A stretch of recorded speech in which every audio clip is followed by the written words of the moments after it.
Okay, welcome to the June 4th meeting of the Litchfield Conservation Commission. It's a call the meeting to order. Can we start with the Pledge of Allegiance? Pledge allegiance to the flag of the United States of America and to the republic for which it stands, one nation, under God, indivisible, with liberty and justice for all.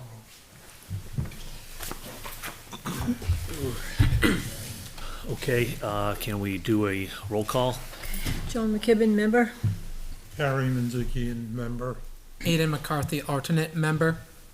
Matt Hoffman, Vice Chair. George Lavash, Chair. Jason Brennan, member. Joe Corp, alternate. Steve Gannon, Selectman's Rep.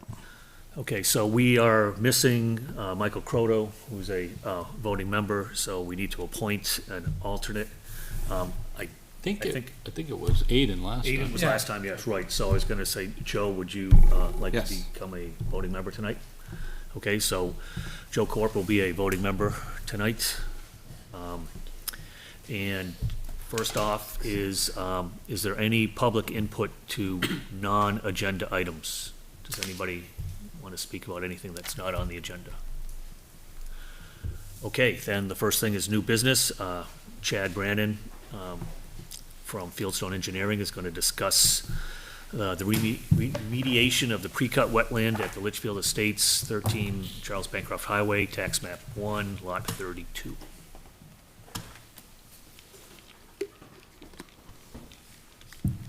Good evening, Mr. Chairman, members of the board. For the record, my name is Chad Brannon, civil engineer and principal owner with Fieldstone Land Consultants.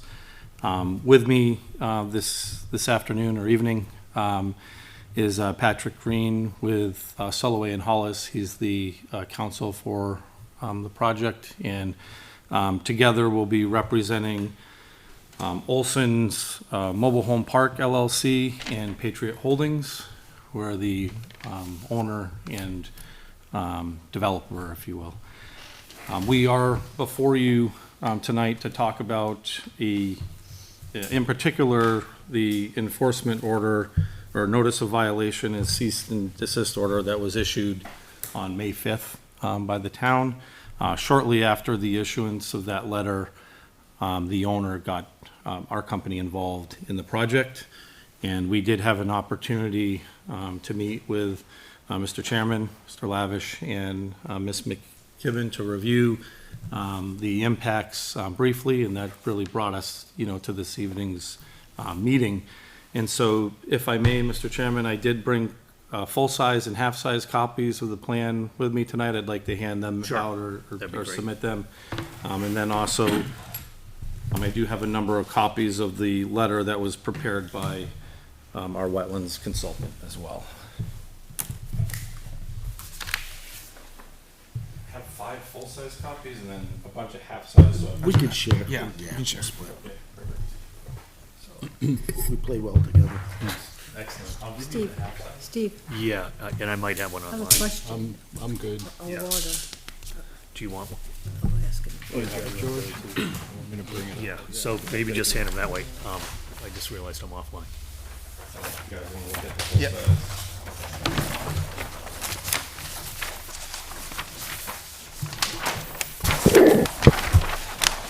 Or if you want, you can put this here. Just halves and then Yeah. you can share the Okay. I have this one.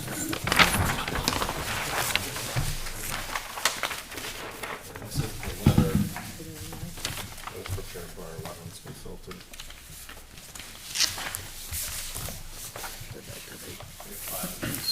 Okay, yeah, and I have it here as well. I have the letter as well. Do you want the letter? Yeah. You can have it. I have one. Okay, so I've got this You said you read this today? letter. And So, I guess just to give some explanation of the situation, my client hired a logging company this winter to cut, the property in preparation for the approved development. And the limited clearing out here, if you take a look at the plan, you can see the silt fence line that kind of comes around this jurisdictional area here with the buffer. We had some approvals to, for some impacts for stormwater and stuff through the approval and local review of the project. But ultimately, when the limit of clearing was laid out, they didn't follow this line, unfortunately, and they just cut straight across. And so this peninsula here essentially was cut during winter conditions. The good part about when it was cut is they didn't really impact the jurisdictional components relative to the wetlands. So it's been logged, but it hasn't been stumped. And so the ground is undisturbed still, which is good, because that means we're still in compliance with the wetlands permitting on a state level, and we're also in compliance still with the alteration of terrain permitting on a state level. If those areas were disturbed, that we would be under a different circumstance. But that doesn't mean we're in compliance with the, necessarily the approved plan. And that's why we're before you this evening. In talking with the town, we agreed to come up with a restoration plan that would, in hopes, establish the border, establish the, the border of that non-disturbance buffer that's supposed to be associated with the wetlands. There is silt fence out there now that defines it currently, during construction. So no active construction is going on inside this area. That's a good thing. The whole project has been shut down currently. We're hoping through the addressing the May 5th letter that will, be released. Basically, the letter outlined a few items, one of which is a bond. The bonding has been completed, so there is, bonding for the project. It also outlined, this clearing and cutting of trees that was, not permitted. So the plan that we have before you proposes two things to help establish the boundary back. We're proposing to plant 24 4-foot-high eastern white pines along that it's supposed to be a 25-foot buffer, but as I talked about before, we did have some permitted impacts for stormwater. So that the 24 trees would be installed along the perimeter of the permitted impact, if you will, and or the 25-foot buffer, as depicted on the approved plans. We're also proposing to install placards, 20 placards. So the placards, in addition to the 24 trees, would really define that perimeter. So if you take a look at the plan that we have before you, we're proposing to start the placards behind this first home that kind of gets close to the buffer area on the north side of the project here. And so the placards would start here, and then we'd come across over into this location. The hatched area represents the area that was cut. So that would lead into the area that's impacted. We'd have signs along this entire perimeter all the way up to this point here. We showed a proposed design for the sign. It would basically say wetlands buffer, do not disturb. That could be modified if the town has a standard on how that, we want that to look.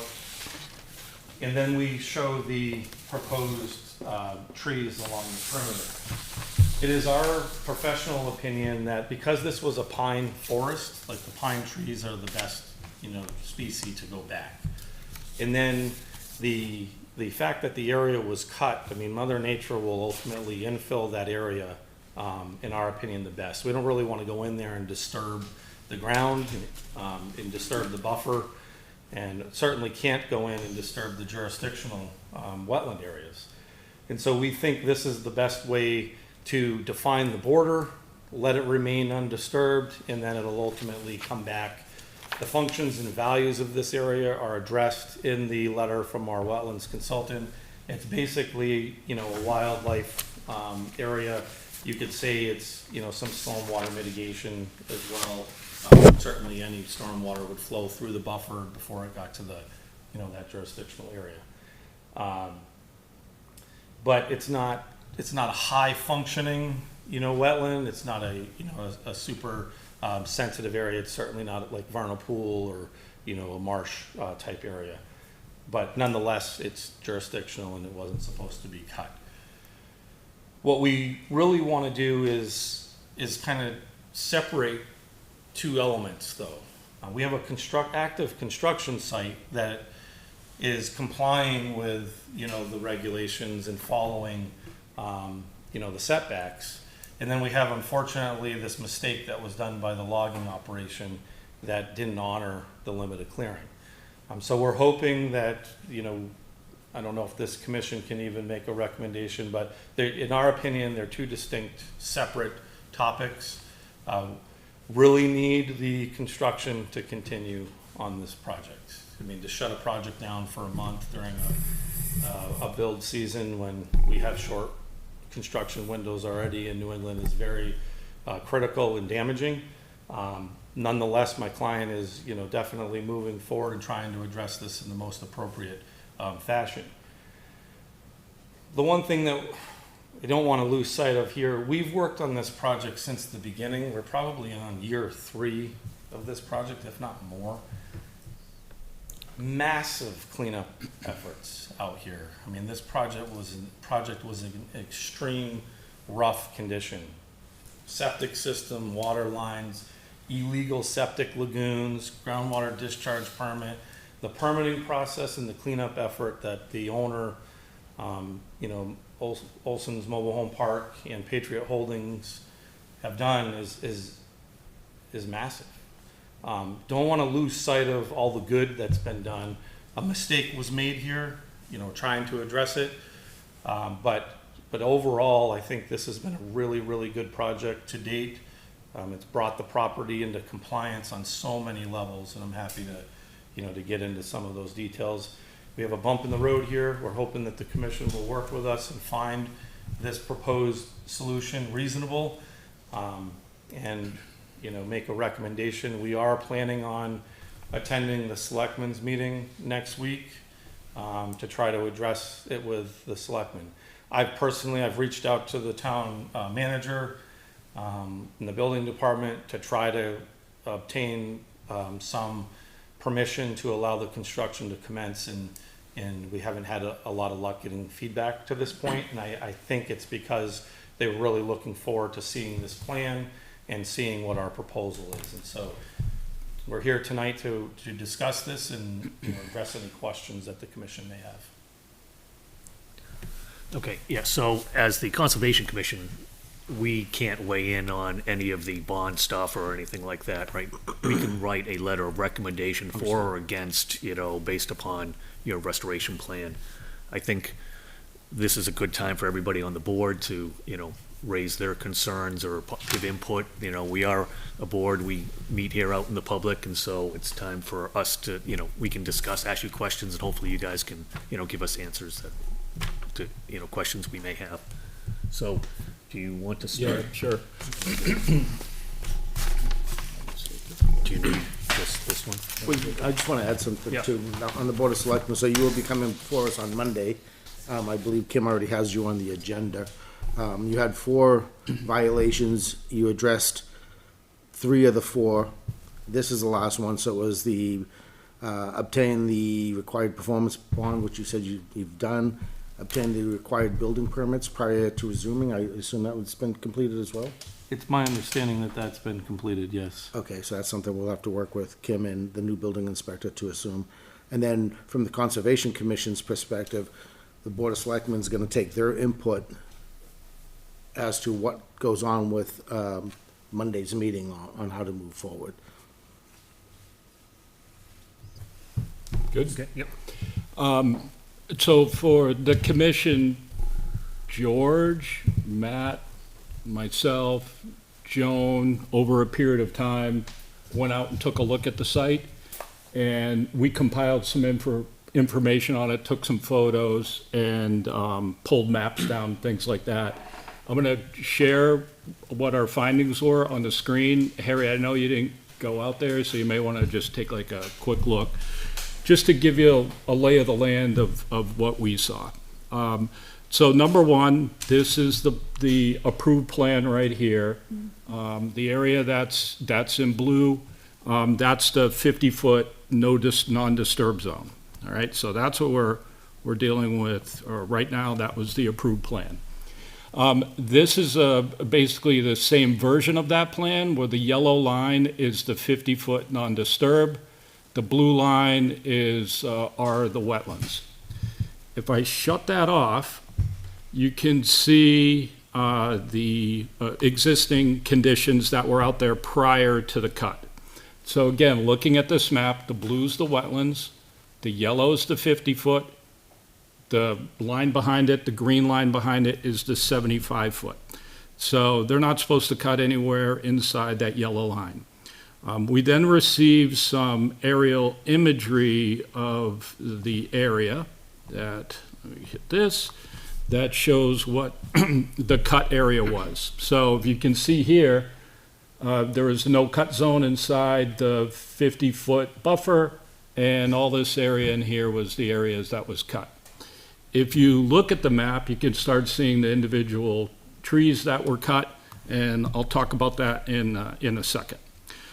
So the third data point, if I go to an imagery database that I have access to, this is the property, this is the land as of September 29th, 2025. This is the no cut area, kind of where my mouse is.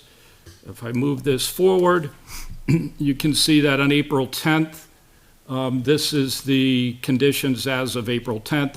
You can see the silt fence that was actually put in there, right there. You can see the black silt fence, and you can see the area inside that was cut. In addition to that, there was additional aerial imagery acquired on April 21st. That's what you see right here. And as I zoom in, you can see the individual trees that were moved from the property. One thing that's kind of interesting here, if I go to what we ended up doing when we were out in the field, we wanted to get an understanding of about how many mature trees were cut. So George and I went out there and took a look and did some counting, did some analysis, and the bottom line is there are about 100, what we count, about 107 mature trees that were cut. And they were a combination of pine trees and oak trees. Maple too. Couple maples, yeah. Maple as well.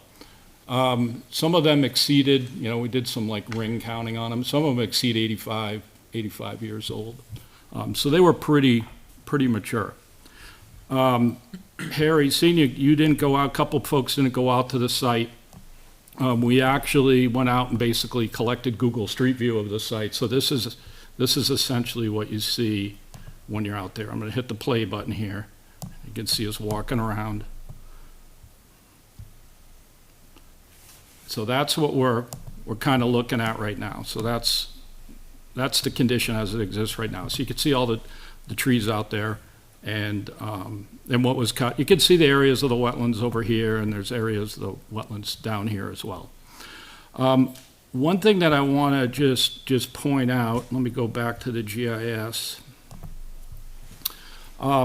that is kind of interesting and something that we got to take into consideration. Let me zoom out a little bit. So I don't have the CAD map, so I can't lay it over exactly, but this is pretty close. There's also an area that was cut, graded, and the dirt was moved around here that we believe is also within the 50-foot setback. And if I take a measurement from the edge of this stream to this point right here, it's like 28 feet. So this whole area right here was also impacted and the dirt was moved around. The other thing that we also found out when we were looking around here is if you see the black line that goes around the property, that black line is the silt fence. That silt fence line does not match the 50-foot buffer line.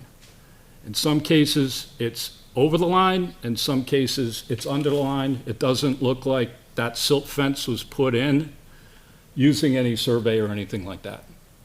And so there are areas that were taken out, that we're fine to take out, that are over the silt fence line, and there are other areas, like over down here where my mouse is in the lower corner, that where the silt fence is right here, but the buffer line is 50 feet away from that point. So, one thing that needs to be considered is just like getting that fencing right and making sure that that's right on the 50-foot line. So that's like the existing conditions based on the folks that went out in the field and took a look at it. I then called around and just, because we haven't dealt with this before at the commission, I then called around and just talked to a few other communities to see if they've had similar impacts. And Hudson had a recent similar impact where 200 trees were taken out on a development in an area that I think was a little over 2 acres. And Hudson required the developer to bring on a landscape architect to put together a true restoration plan that has different stories of vegetation, because you're taking out, you've got an overstory, you've got an understory. And so they ended up taking out 200 trees, and they actually replaced them with 332 trees and 168 shrubs. That's the one data point that I could get. I checked with Merrimack, I checked with couple other towns and couldn't find any information on it.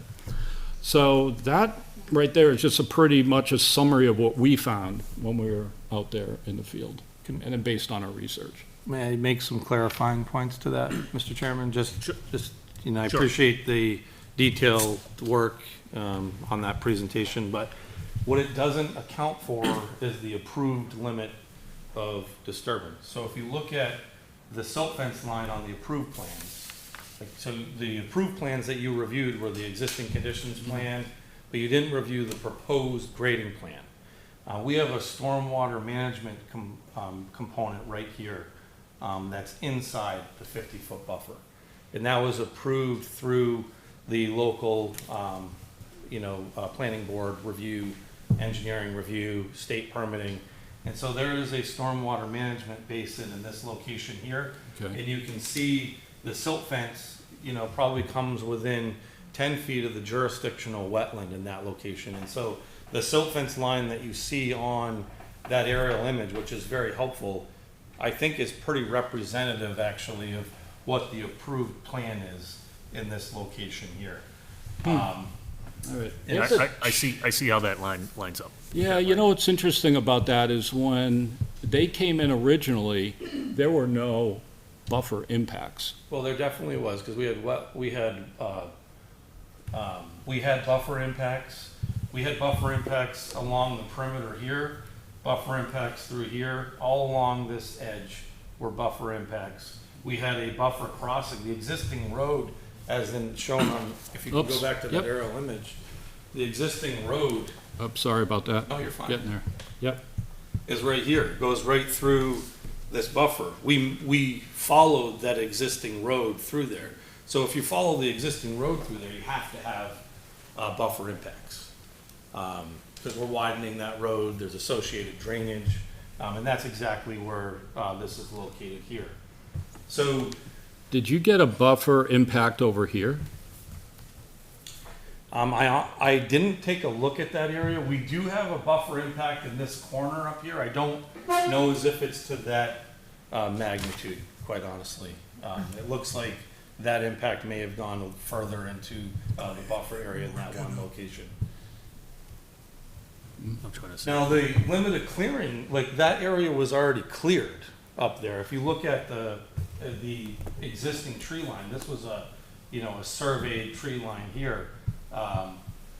That was all open, so there may have been previous disturbance in that area. And as I stated before, there was a huge cleanup effort here. There was old mobile homes stored out back, a lot of trash and debris, and so that area was cleared. We have a mature edge of tree line that we delineated. It was one of the first things we did when we came into the project. And so you can have don't know exactly where you are there. I'm sorry. That is the, that impact area right here, so here's the silt fence. And then if I turn on the aerial imagery from Right. October, it's in this area right here. It looks like there's a bunch of trees removed in that area. So that, Yeah, I don't know if you're lined up.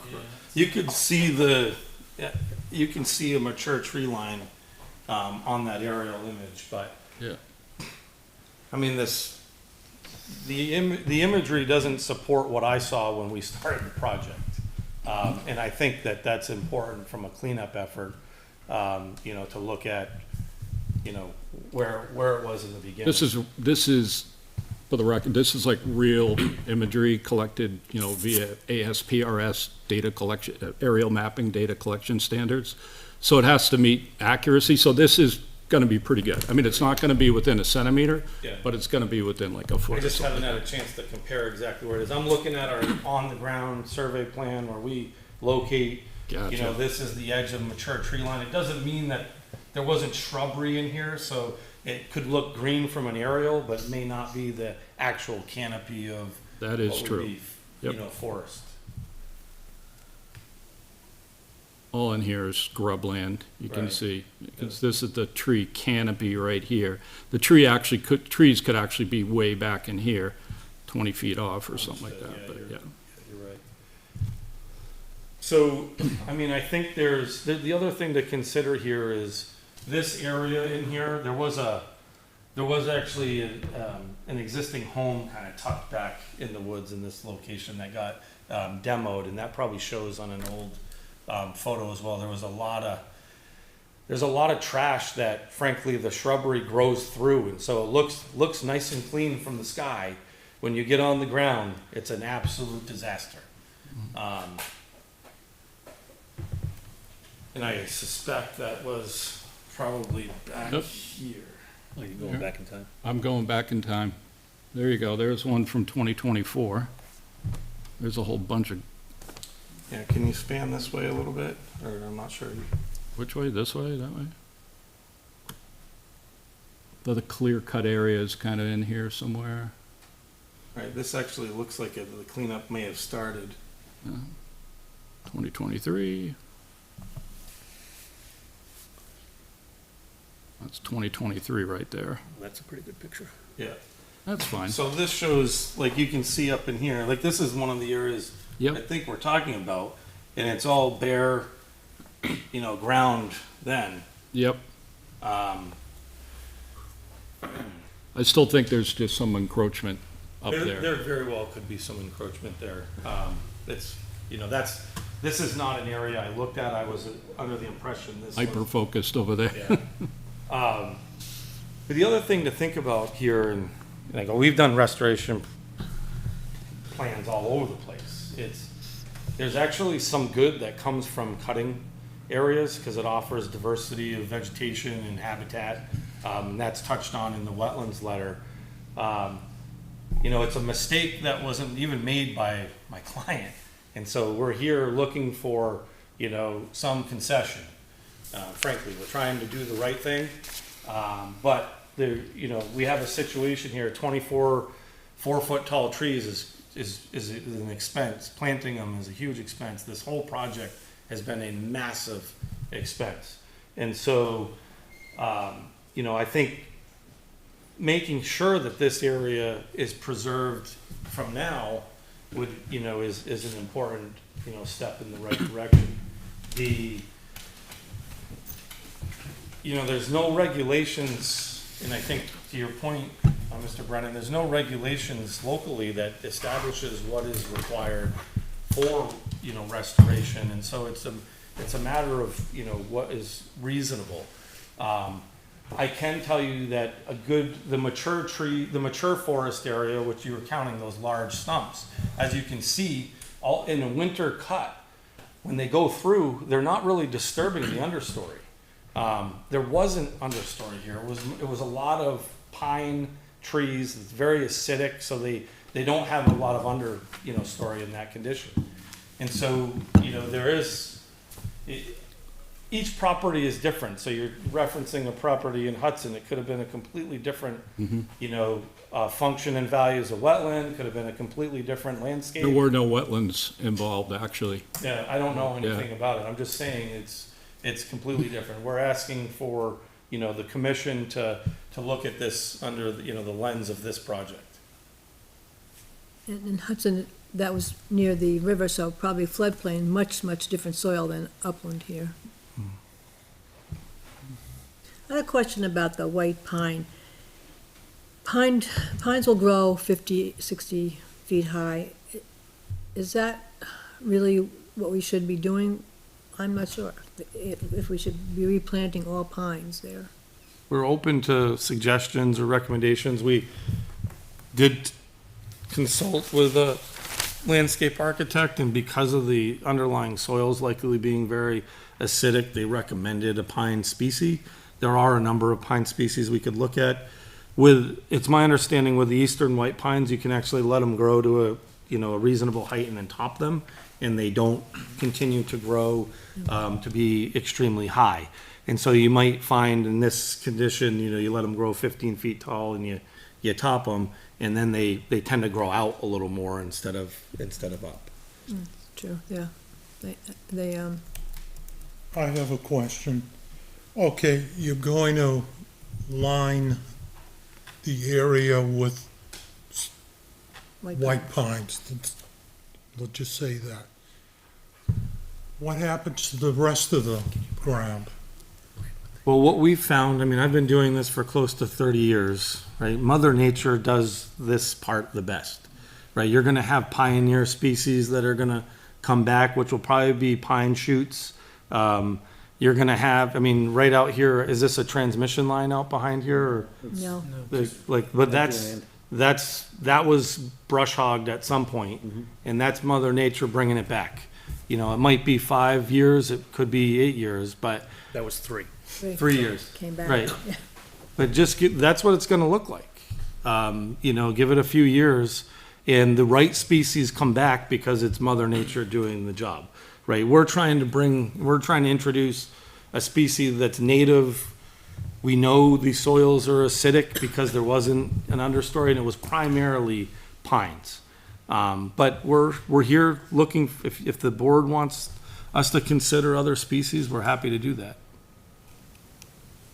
I'd say it isn't a different species. I'd say we need more species, because based on the pictures and based on what Jason has said, that area is just about stripped completely.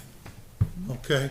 So there is no vegetation whatsoever in there. But the roots are still there. Pardon? But the roots are still there There's from, still the shrubs and stuff. They Yeah, but took they're- out the trees, but didn't. Pardon? They took out the trees. I mean, Yeah, it was a so- mature forest, Yeah. so it looks like it's. My point being is that I want to see more vegetation put in that area. but the problem Then- there is you don't want to get in there and disturb this area. That's the point that they're trying to make, that Well, we haven't addressed that yet. I don't so- think that just putting pines along the edge is going to do it, No, I don't think. quite honestly. well, it might. If maybe- there were maples and there were hardwoods and there were pines, and all you're gonna put is pines, and from my experience, white pines grow erratically to begin with, and not unless you're gonna be out there constantly monitoring the growth of them. They break off, I just think that there needs to be more species in there. And I think that needs, unlike what Joan said, I think that we need to put more ground cover on that area in there between the trees. That's my opinion. Between the trees here? No, in here. Okay? I think we need a, you had a landscape architect looked at the project? Yeah, we consulted with the landscape architect, and, they agree that Mother Nature is gonna do it best, and so what we're really trying to do, the goal with this plan is defining the area that should never be disturbed again. And then let nature, take it back. Yes, we could go in there and plant more trees, but we're ultimately disturbing every tree we Not plant. if you do we're by hand, you would be, well, you're disturbing the soil either way. I mean, it's been disturbed. it's been cut and driven over. It hasn't been disturbed. We haven't. Excuse me, you're saying planting small trees is going to disturb the soil? Well, yeah, you have to s- dig. We could do seedlings. I mean, maybe we do like a bunch of seedlings species. We're here to talk about this, but our proposal is try to disturb the least amount and define the border. And the white pines will grow fast, that's what I was going to They say. will. We're gonna start with 4-foot tall white pines. That's gonna be, I mean, and you can see them flanked around the perimeter. I mean, 24 does a pretty good job defining the perimeter, and then we have the placards as well. Did they cut up in here? That probably was permitted, that was probably permitted. And we could certainly add some vegetation in the area to the north that it appears that there may have been some expansion there as well. Which is this area, well, appears to be this area right here.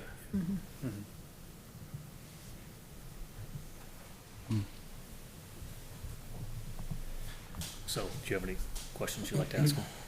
No, I'm good right now. No, I'm all set. I want to make sure everybody has a chance to, raise any points or, Oh, so like, my thought is, just listening to Harry and also what you guys have said too, like, definitely Mother Nature will take back, what is not disturbed moving forward. It will take it back. But kind of just listening to, their findings as well as far as the other types of, plant life that was there that was taken. I like the idea of bordering it with the pines, but I tend to lean more towards Harry as well, is that the inner part it's missing other types of species that are in there, whether it is okay for the saplings plan of what they mentioned, just to have something in there to start to grow, because it will take much time to get that Mother Nature to kick back. But is there any other idea to kind of supplement that in I call it the middle, the gut of the area? Because 4-foot pines, 2-3 years, they'll get to be good. They grow pretty fast. it's like a but- foot or two a year, right? Yeah, but the middle part But is that's gonna be just kind the of, perimeter. It's yes, not the- yeah, the middle part's gonna be, still at least missing. my concern. Yeah, I agree with Joe and Harry on that. I mean, So what's the spacing of these pines? I could try to figure it out, but just average, And you said there was like 100 and something trees? you guys right got? around 100. About 100. Big. Oh, yeah, there you go. They were- Yeah. It looks like it might be like 15 feet or something like that, 20 feet. yeah, we're about 35 Okay, feet apart. between the trees. Yeah. Okay. And when you're looking at, again, consulting with a landscape architect, that's an appropriate spacing for that species of tree. I mean, we could sprinkle a few more in the buffer area. Given the project that in the path of this project, we are, it's been a real challenge. And so and I understand my client's position. It's not his mistake. But he's got to own, a portion of it. So we're looking for some concession and for the commission to hopefully, work with us on a reasonable, solution. So that logging, the people who cut the trees down, the logger, they do a lot of work in town. And I witnessed them cut down another development, and they cut right to the line. And, they could have made a mistake, but, I think if it was flagged well, they probably would not have gone over the line. From what I've seen, I've just seen them in action in another area, so I don't know if it was flagged right or not. One part I do have a problem with is there was no self-reporting on this, right? This happened in the wintertime, and then the silt fences were put in afterwards. So a mistake was made, and if they had come forward and said, like, we want to rectify this, oh, we made a mistake, you know, that, when they make the mistake, that carries a little bit more weight. You know, the fact that we had to, our engineer had to go out and find it is a little disconcerting, okay? I like the fact that you're going to make it better, okay, and fix the mistake, but the fact that it wasn't self-reported just, is a little disconcerting to me. And, you know, I'm gonna argue things both ways for you here, okay? You know, for and against. So I went out just this afternoon and I took a bunch of pictures, okay? Oh, let me go back here for 1 second. And like I said, I'm gonna show all sides of the argument here, okay? So I'm completely transparent. This picture here is taken across the street at the town forest. They went through and cut that 4 years ago, okay? And so this is the regrowth in one of the logging roads where they took the trees down. Now, this shows you what happens with the stumps. I can, there's a stump here and you can see a whole bunch of branches coming off there. Now, that's not a very good tree, all right? When that grows, there's a lot of branches fighting for the resources, and it's not a very stable tree. So the oak stumps that regrow, they'll kind of look like this, and they won't be that nice perhaps. Okay, let's go here. This is a picture just right out across here, and you guys are actually probably looking at something that I took there.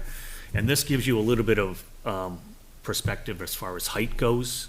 All right, so this was done 3 years ago, and this is oak trees that are growing up. Some are stumps, some are not stumps, okay?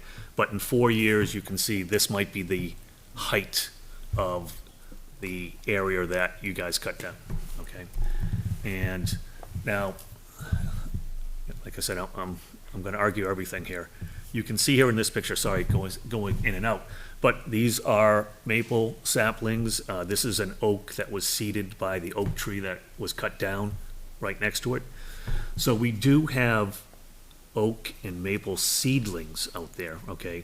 Now, they're gonna be well behind your 4-foot pines. But there are no pine seedlings in this area, okay? So there, looks like there are some deciduous seedlings happening, and here's another picture that is showing that there is some regrowth, but it's gonna be 10, say, so this is 3 years, so it's gonna be a little while before they start to get up there. So, and we have not talked about, you know, I wanted to make sure everybody said their own opinion, you know what I mean? And so we have everybody's different ideas. I had not thought about the possible seedling option. Just spitballing off the top of my head, if there were pine seedlings that were put in that matched these deciduous seedlings, that would put them at the same level as far as growth in that interior level. That's something that I might consider, Wouldn't pine grow faster? but it does anyways. But why put the pine in there to shade out the deciduous? It was a combination forest to begin with, right? So right now, we only have pines on the exterior, right? And there is no mechanism to get pines to the interior, right? Because there aren't any seedlings, there's no pine cones are gonna fall. I am not a arborist or, you know, a wetland scientist or, you know, but I just thought that might be common sense. That's the problem, though, where we're trying to come up with solutions where we are not experts. And you did have a soil scientist take a look at it. I'm not sure if we need to have, you know, our own arborist, you know, take a look at the plan and see if there should be additions like adding in these extra seedlings. So I think the plan is a good start. It may need to be tweaked with these seedlings. So I just rambled a bunch. Does anybody have? I think it's a great, like you said, a great start. Like this whole kind of remediation plan for the outer area. It's great that you did point that out, because Mother Nature will take back but just more of the interior. What will that look like as well?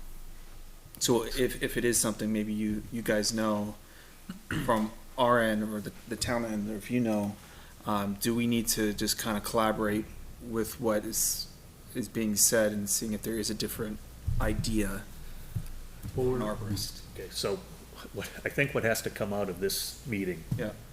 is that we need to agree as a board, at some point in time, we need to vote on whether we think, this plan or this plan with, something else going forward that, the Patriot Holdings and, Fieldstone is acceptable to going forward, and we have a good faith, we have to write a letter of either recommendation or, denial, or, and present that to the selectmen as the outcome of this meeting. So we need to decide, are we working in good faith with these people? Do we have a plan? Do we have a way to go forward? Or do we think this is nowhere close and that, we're not ready to, so that's where we need to be. And the wording of what that is, needs to be decided by us as a whole. So I think that's where we are. Joan? So what about this idea? They plant the 24 white pine. We give this interior a year to see what it'll do. It's already starting to grow. We give it a year, then we have either a forester or an arborist take a look at it, see if we should put saplings in then. I don't want the pine saplings in here to outgrow the hardwood saplings that are starting to grow already.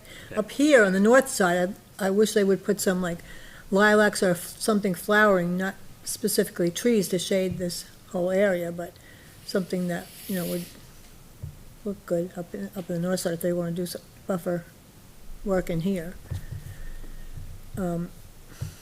That's just a thought that, And, Go. yeah, and we would be happy to do that on the north side, to do some flowering species up there.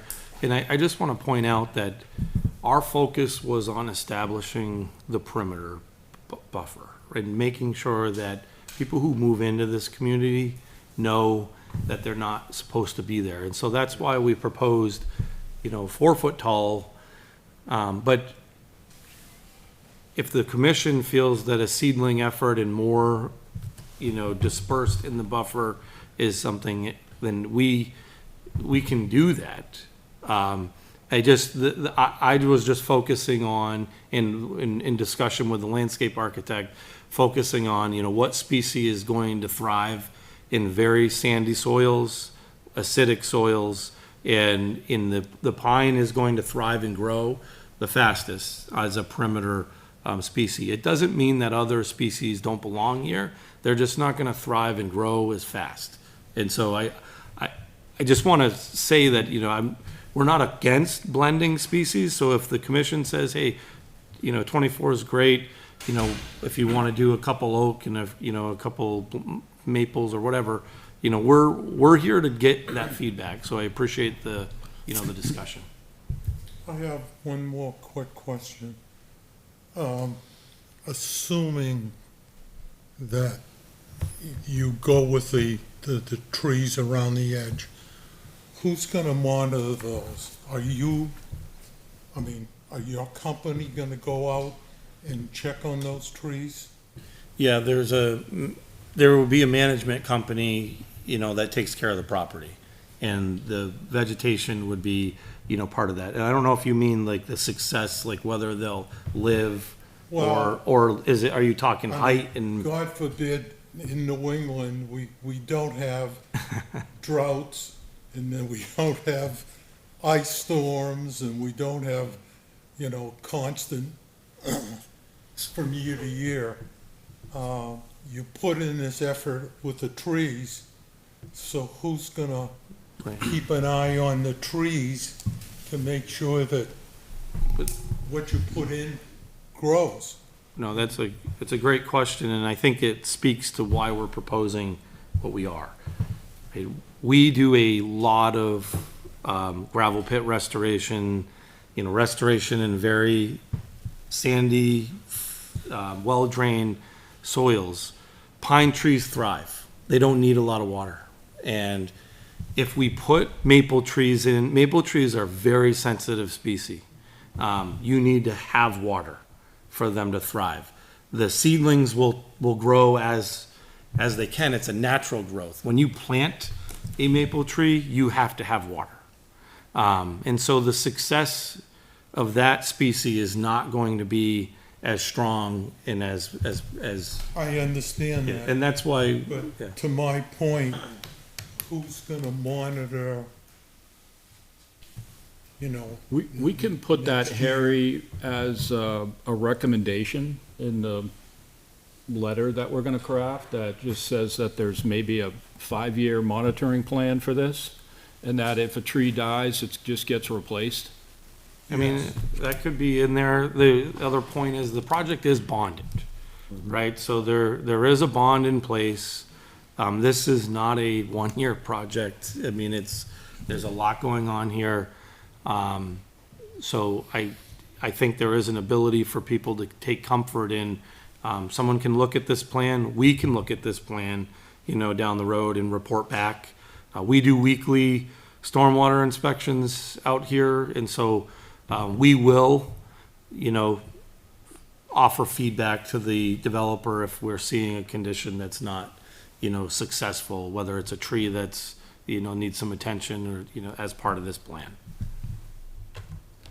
I had one other thing, George, if I could just take a Sure. look at that. Just, back to the fencing, I don't think that that's accurate. I don't think that the fencing that put up runs along the line that it's supposed to run. If you look down here, this is what I believe to be the approved plan. I just pulled this off the portal. And you are correct, down in this area right down in here, there is a stormwater structure there. And so, and that definitely does encroach on the 50-foot setback, and I'm assuming that was approved, and that's what you pointed out up there. Yeah. But if you come along up here and you see the 50-foot setback and it kind of bounces around and, it's got it's buffering the area by the 50 feet, and then you look back at this plan and you see the fence line, I would just recommend that you go out there and just verify that. So you're talking, it looks At the like top. this. Up top, it looks like Right here, it's, it kinda comes- it's cutting through up top. And you're short on some of the sides and you're long on, so it looks, the bottom line is this area looks like it's covered by that stormwater, Yep. Yeah. BMP that you have there. Up here, you've got a little bit of encroachment, and over here, you've got a little bit of encroachment. You can see this fence, that fence could be up by like 25 feet. So while these guys were talking, I was just looking back at the original plan, so I would, and the one thing that when we go around the room on like what we recommend, mine is just to make sure that that fence is in the right spot, so no further encroachment happens. Oh, boy. Okay, hold on. Yeah, maybe I should we write I'll this give you down? this back. No, don't give it back to me yet. Need it. Write this.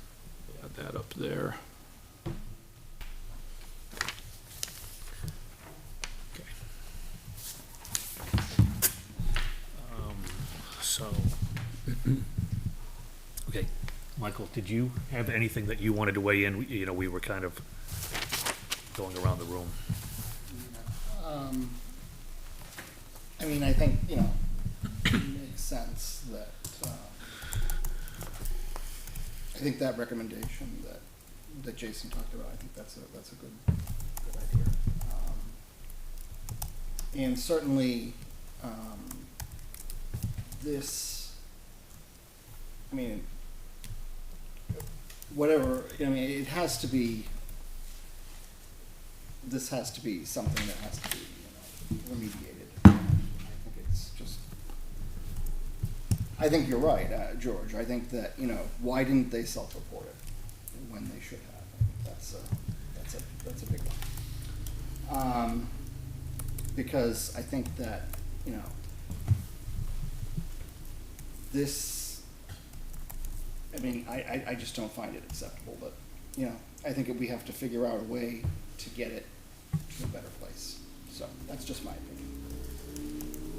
So, you don't think this existing plan is acceptable? Or you don't think the action itself was acceptable? I don't think the action itself was acceptable. I think the existing plan can, obviously, if we're gonna work on trying to remediate it, we should remediate it. All right. But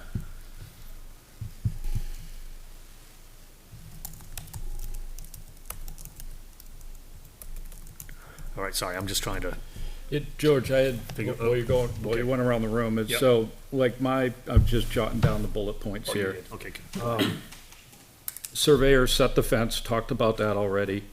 I agree with folks here. Look, I'm not a landscape architect, but I think it's a little bit light. We're not talking about going in there with trucks and, putting in 3-inch caliper trees that are 6 feet, but if I have to think about it this way, you guys work for the developer, and so you're obviously operating in their interest. If we were to have a landscape person, I would want to know what they would say, and then like bounce the two off of each other, and maybe meet somewhere in the middle. So that would be, yeah. So I agree with that. With maybe figuring out maybe more trees are involved. The medallions are good. And I also don't have an issue. You mentioned something to the effect that you got to get this project going, and if I think that we're on the right trajectory, I don't have an issue. I'm not the one that's making the decision, and we're not the one making the decision, but I don't have an issue with like proceeding with the project as long as we feel comfortable with the remediation activities here. That's just my personal opinion. Yeah, I agree. Yeah, I believe right now, the cease and desist is still in place where you can't do any construction. Correct. All activity is halted. But you said the performance bond has been in place, we believe the building permits are in place, so the only last thing is the restoration plan.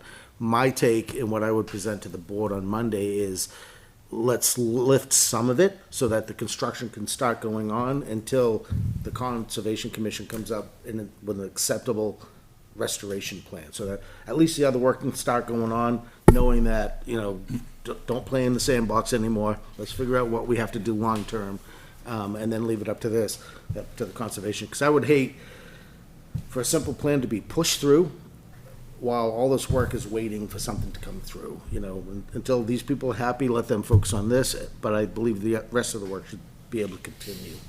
And that's what I would present to the board on Monday. That's what my take on the board would be. And I appreciate that, because I do think there's two separate things. Like, we're happy to work with the commission on a solution here. It may take another meeting or so, but at the same time, I think both things can happen because the project is bonded. There is an interest in making this, addressing this and making it right. So I think that's very fair. I appreciate that statement.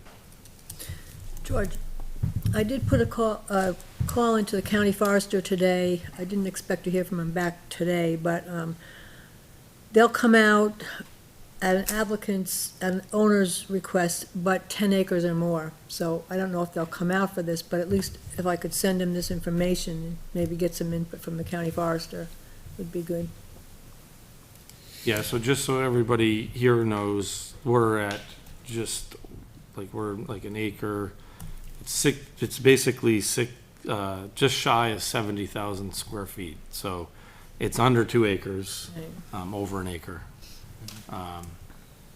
And it's what we're looking at. And that doesn't include, this area here and, maybe this corner here. We're happy to survey layout the silt fence and verify that. I don't think there's any issues with that. Our office did not lay out the silt fence for the project, so. I think it was done by hand, my guess. I can't verify how it was done. I don't know. I personally would go the other way, where it's already been disturbed, in a sense. I would topsoil it, make it a big play area with grass for the development. That's how I would You got a go. wetland in the middle of Yeah, you- Play in the mud a little bit. Yeah. I like fields, you know, I like the forest, but I like fields. It would be a mud pit. Yeah, there was, those pictures showed there was still active. Well, we're standing in the water. middle of a drought, and there And was a still- little bit of rain. We had some rain on Saturday or whatever, so, and that was just from that rain. It was just still. It's not there, it's not there now. I mean, I was taking pictures there. Yeah, those pictures I took and showed you were there today. So I think it gets much wetter, Yeah. when we have normal, water levels. Have a tick sanctuary. Yeah, Um, actually burn it before you plant it. So Jason, you, were pretty strong on having another architect take a look at it. I'm not super strong on it. It may be a second bite at the apple on it would be appreciated. It doesn't matter to me if it's someone on No. our side of the house We can, or someone on their side of the house. I mean, we can take I'm taking notes, right? Yeah. Getting feedback. I mean, if we can get some kind of a favorable recommendation, we're working together on a restoration plan. The meeting next week with the selectmen is very important. We can come back to the commission with another, maybe something that's slightly improved and Yeah, so it looks like our concern is not just the perimeter, but the inside as well, right? And so what's going to happen to the inside of that area? And we know that you can't bring in, can't disturb the soil, et cetera, but what is the best action to, put that back the way it was, or for it to get back the way it was as quick as possible? So my thought, you guys can correct me.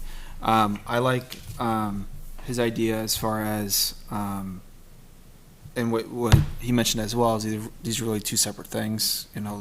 This area and how it's affecting kind of everything else, which is the last kind of puzzle piece, is what Jason mentioned. The fence needs to be fixed, so no more disturbance. So that needs to be fixed. And this area contained until a better plan is put into place for our area of concern. So that way it can be brought back to the selectmen saying, this is the only area, as long as the fence is fixed, it's contained, and we'll continue on the discussions. Are you in favor of the pines going around the perimeter?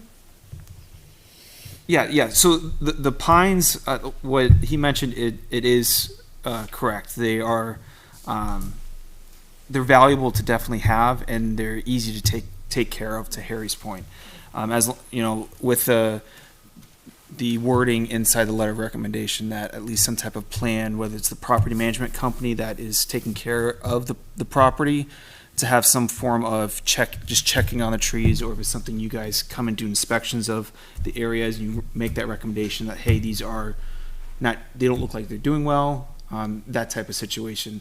But I still think that we need to discuss a little bit more about the inner part of the area. The outer area is good, because I think it's an idea what they're trying to do is stay out. Yeah. Like, stay out of this area. You have it's posted, the trees there, it's kind of lined for the new residents to make sure that nobody goes in. I think there's just a big concern for me is the middle part. But getting that fixed, the fence fixed first, and letting them continue what they need to do. Were you gonna say something? I was just curious of what the board's feeling is on, Joanne made a recommendation, maybe we should take a look at that inside area again in a year and see how, because we don't really know how it's going to, reseed and come back. But we do know the pioneer species are gonna come. And so, does it make sense to do that?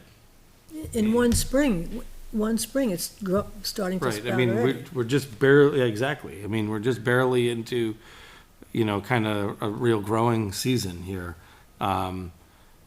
We're okay, we would be okay with that, with the understanding that we might have to revisit the inside area if it's too sparse. But should we give it a little bit of time to see what happens? I just posed the question. I thought it was an interesting idea. We have a project that's gonna span many years. And so we have an opportunity to kind of, let's see how it does come back, if the board is willing to, to take that approach. All right, so my feeling on that is if, that means we're going ahead with the existing plan here, planting the pine trees. We'd also have to add the addition of the flowering shrubs or whatever that was requested, on that buffer area, right? The To north side. replant, right? And the silt fence is moved. And then we have a revisit a year from now, or do, so is that enough, or do you? I really want some sort of second opinion or Okay. second bite at Perfect. at the apple. That's my opinion. I mean, you, No, I agree with that. and even if it's the county forester or. Yeah, if I can get a hold of him. yeah. Just like, hey, what should we be seeing here? I mean, I don't think we're gonna be asking you to plant 500 trees in there, but I think someone else might end up saying, hey, there were maples, there were oaks in there were pines in there. Maybe we toss a few of these in here in strategic spots so that we don't have another pine forest that just keeps falling down in 50 years. We've got some more stable trees, things like that. And I'd just like to maybe get a second opinion on that somehow. Yeah, and I like wholeheartedly agree with that. I just want to make sure, like, this, though, Yeah, isn't holding up this. I agree. I'm fine with that. Yeah, but I think what Jason's saying is definitely needed, is a second bite at the apple. But I think the right now is fixing that fence, make sure it's not disturbed, and then voting to seeing if it's something that we can get the county forester. So if everybody agrees to that, I mean, we're gonna end up sending a letter over to the Board of Selectmen with 5 bullet points in it, and we make sure that that's one of Yeah. the bullet points. And they want the letter tomorrow. And we would like to have the opportunity, I just want to state, like, we would like to have the opportunity to come back to your next meeting, after having, this feedback. I want to take your comments, talk to the landscape architect and say, this is their concern, they don't want a pine forest. Maybe we can sprinkle some oaks on the inside of the buffer. I don't know. I'm not a landscape architect. I'm a professional engineer. So I know that I need to talk to them in order to come up with a good plan. But your feedback is important. The only other comment I have is that at this particular point, follow-up is not apparently one of your stellar points in this whole situation. If there'd been follow-up initially, I'm not blaming anybody for the cutting. But there appears to have been no follow-up on that. There appears to be no follow-up on the fence. Right now,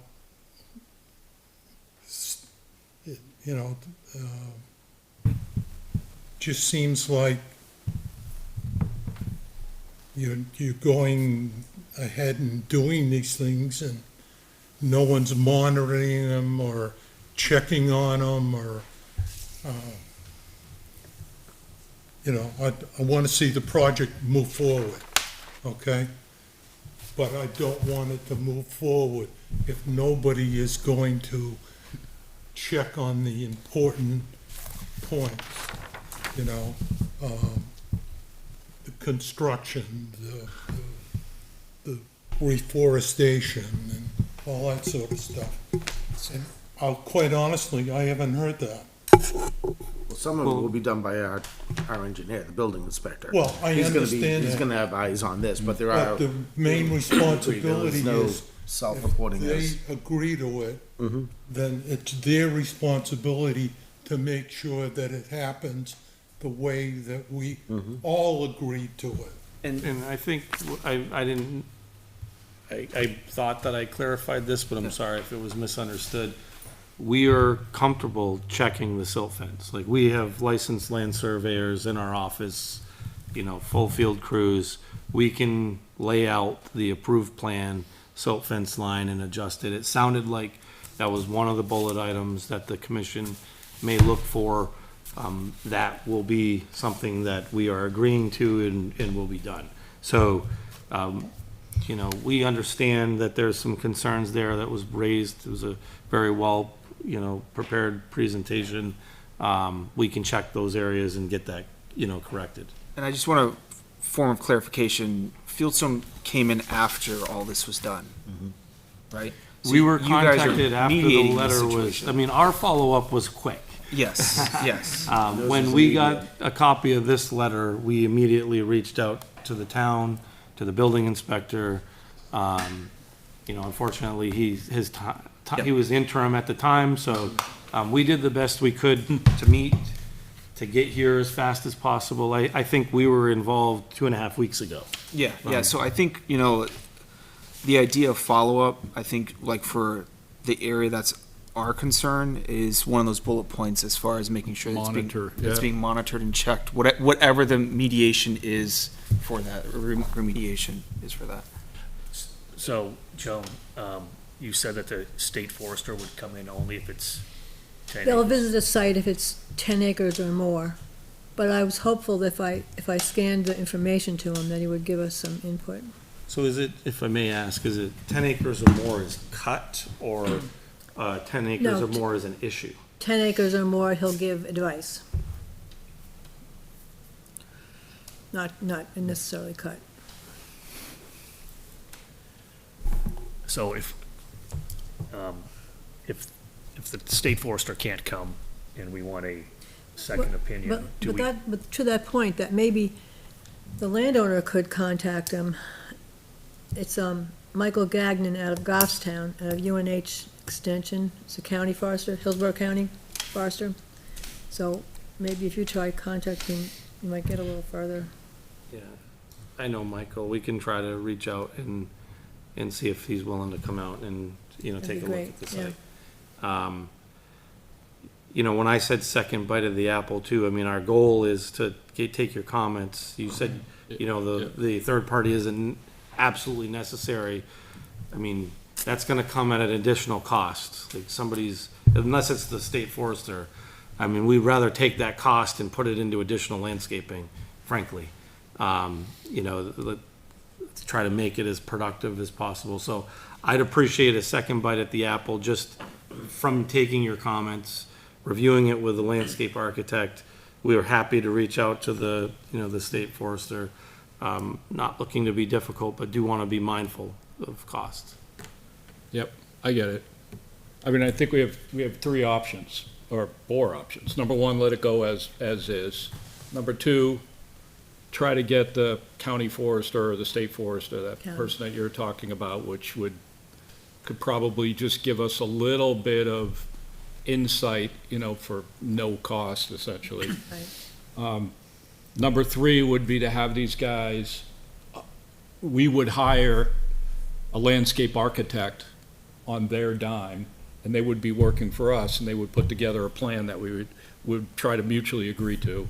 And number 4 is what you just discussed, the second bite of the apple. You come back, you listen to us, you've heard our concerns, maybe have your landscape architect look at it from our angle versus your angle, or maybe in the middle there somewhere, and come up with something that would be, you know, more, I don't want to say appropriate, but more comprehensive remediation plan that includes various different trees and things like that. Maybe some bushes, I don't know, but so that, I think it's like one of those, well, I think the first one is out, but I think it's like one of those 3 things. And it could be 1 and 3, which is maybe see But I if we think- can get the forester to put some input on it and provide information to them. That way we're not And then hiring somebody different, putting more costs on these folks. Right, and we can't, we ourselves can't afford to hire anybody.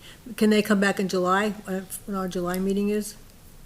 Is that when you're thinking you want to come back in the next month, or? Yeah, I think 2 it's months? appropriate to, if we can get the county forester to come out, then we'll reach out to you, Mr. Chairman, and let you know a date and, you know. I we could be can there, meet or up. someone could be Yeah, there I to mean, and just, just have a dialogue on site. I think that's reasonable. We would need a little bit of time to, you know, Yeah, to to see if he- absorb this and make And some see if he modifications. could come out, because I'm sure this time of year he's pretty busy. So July would be great. Just to let everybody know, the next meeting would be on July 2, Oh, that's fine. so we probably want to move it to the 9th. Where are you going, Harry? Yeah, where you going, Harry? Key West? Well, I'm ready for the powwow. That's August. That's Powwow was Oh, August. sorry. yeah, the 4th is a Saturday, yeah, okay. I think giving them some time, whether it be idea 1 and 3 or 1 and 4. No, it's 1 and 3, Yeah, 1 and 3 Yeah. is giving them some time and coming back in July to seeing what their findings are and if there's something that can be, you know, taking back our thoughts and what they can work on and bring re-propose something or what they've gathered. Okay. So, We gotta, are we ready to make a motion, do you think? So I think someone can make this, okay. Number one is that they will take a look at the silt fence and ensure that it's, you know, at the proper location based upon, you know, survey. Right. And number two, they will come back at the next meeting with a revised plan, taking our input, and that input will include the remediation or of the north section there, you know, with some type of shrubbery. yep. I like Joan's idea, the flowering of it. And lilacs do good in the water, with the wet. Are we calling that the north section? Yes, Yeah. I'm just. yeah. Okay, you got that? Yes. Yeah. I know what you're talking about. Well, that he said the north section, so. Yeah.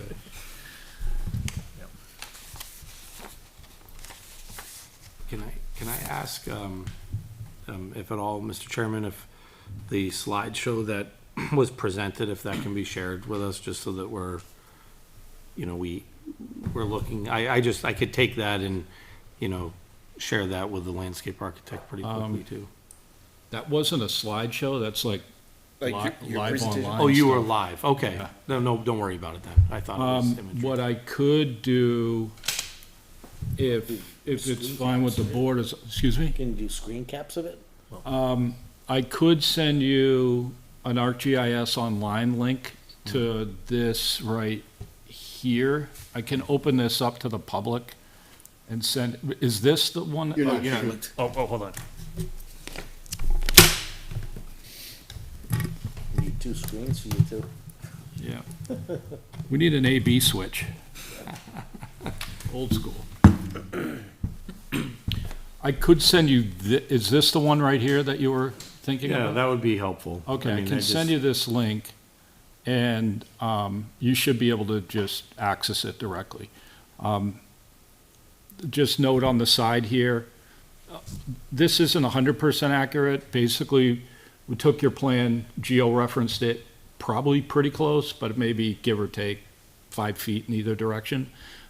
Note down the bottom here that the plan was geo-referenced, so you're gonna have to just click these things Yeah, I on and off. understand, You'll be yeah. good. So, And we have your email address, so, save that. yeah, we'll send it to you. Thank you.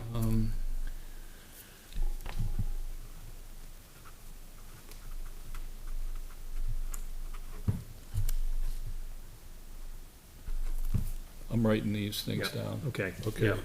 Yeah. That was 2. And so, and then, you know, we can make the motion, we can vote on it. If it gets approved, we will write the letter for the selectmen. Okay, we're up to number 2. What's number 3? And I am on the docket for the selectmen's meeting as well already, you know, in anticipation. And I certainly want to come to that too. Should be interesting. Bear with me, Yep, George. yep, no problem. And remember, when you vote that, you only have seven voting members, Michael's back, so whatever. Does, I think you can leave, Joe. I think Joe, since Joe was here from the very Yeah, I have beginning, no objection to, and Michael's already in the corner, I'm already on, so worry about it. we're good. I'm not gonna get Just it. didn't want you to have eight people voting.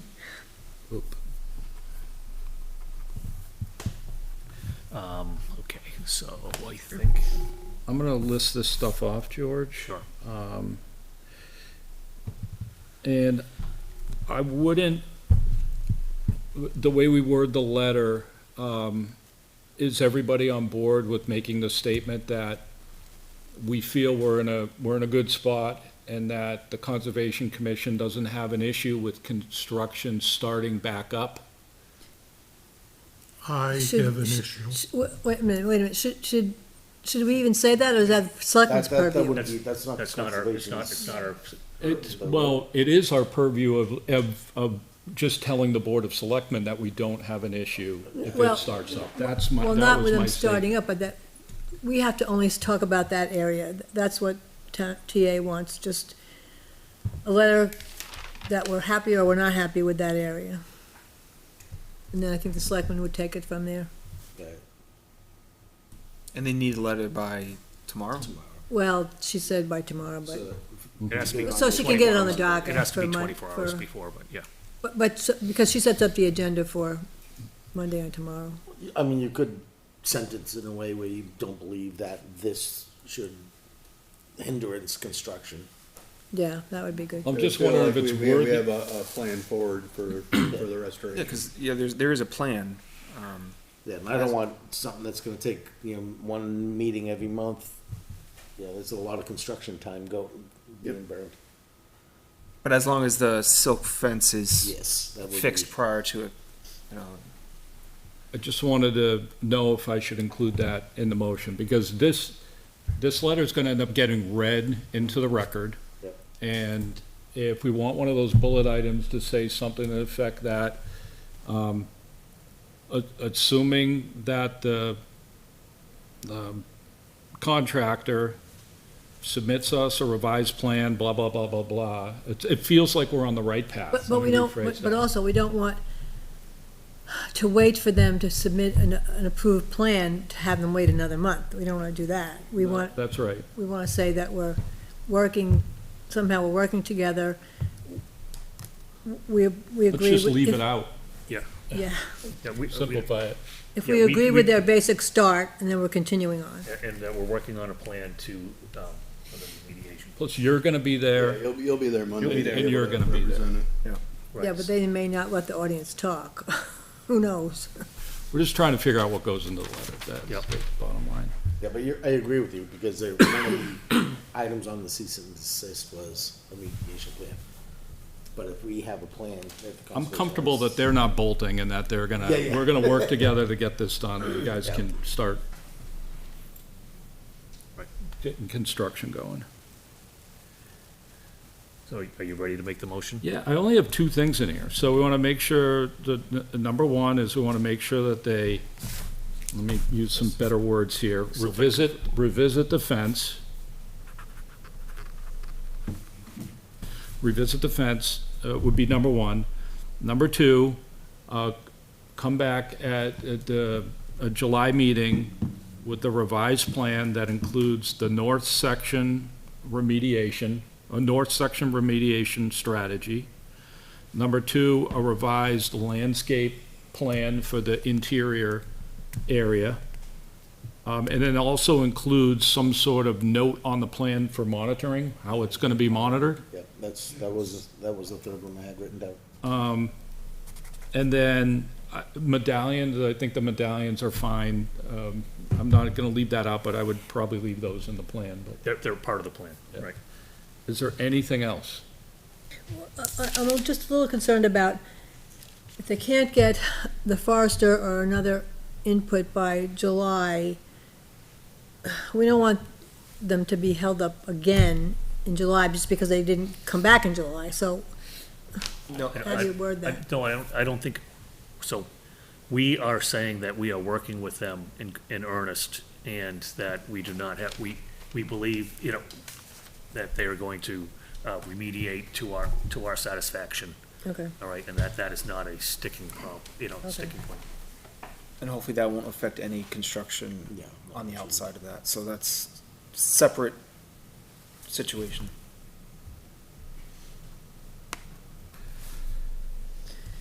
are you two gonna write the letter? You two? I can if you want. Then just, just Yeah. pass it by Jason and I and Okay. email Or you back and well, forth. What was What, it? I just wanna make sure somebody's responsible for writing the letter and okay. it's gonna get out and. We have a chair for a reason. Just email it to us, Jason and I. I will make a motion that the board the commission send a letter to the Board of Selectmen stating that hold on a second. Is it Patriot Holdings? Patriot Holdings LLC, yep. Okay, Olson Mobile Home Park LLC. thank you. All right, I make a motion that the commission send a letter to the Board of Selectmen stating that we met with Patriot Holdings, Olson Mobile Home Park. Fieldstone Land no, we Consultants. met with Fieldstone, but Okay. That we met with representatives from Patriot Holdings, Molson Mobile Home Park, about the land clearing. And in that letter, we make two main points. Number one, that we request the Board of Selectmen have Patriot Holdings and Fieldstone Land Consultants revisit the silt fence to improve the accuracy of the location of that fence. Number two, that Fieldstone Land Consultants, Patriot Holdings, provide us with a revised landscape plan based on our discussion during this meeting. And that landscape plan should include remediation for the north section that appears to be impacted, should include a revised vegetation plan for the center section, and it should include a note on the plan describing monitoring activities. I'll second it. Okay.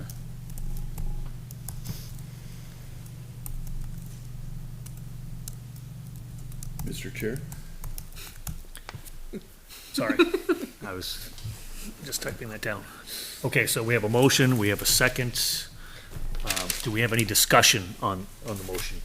Yeah, we didn't say anything about, we agree with the basic plan to start.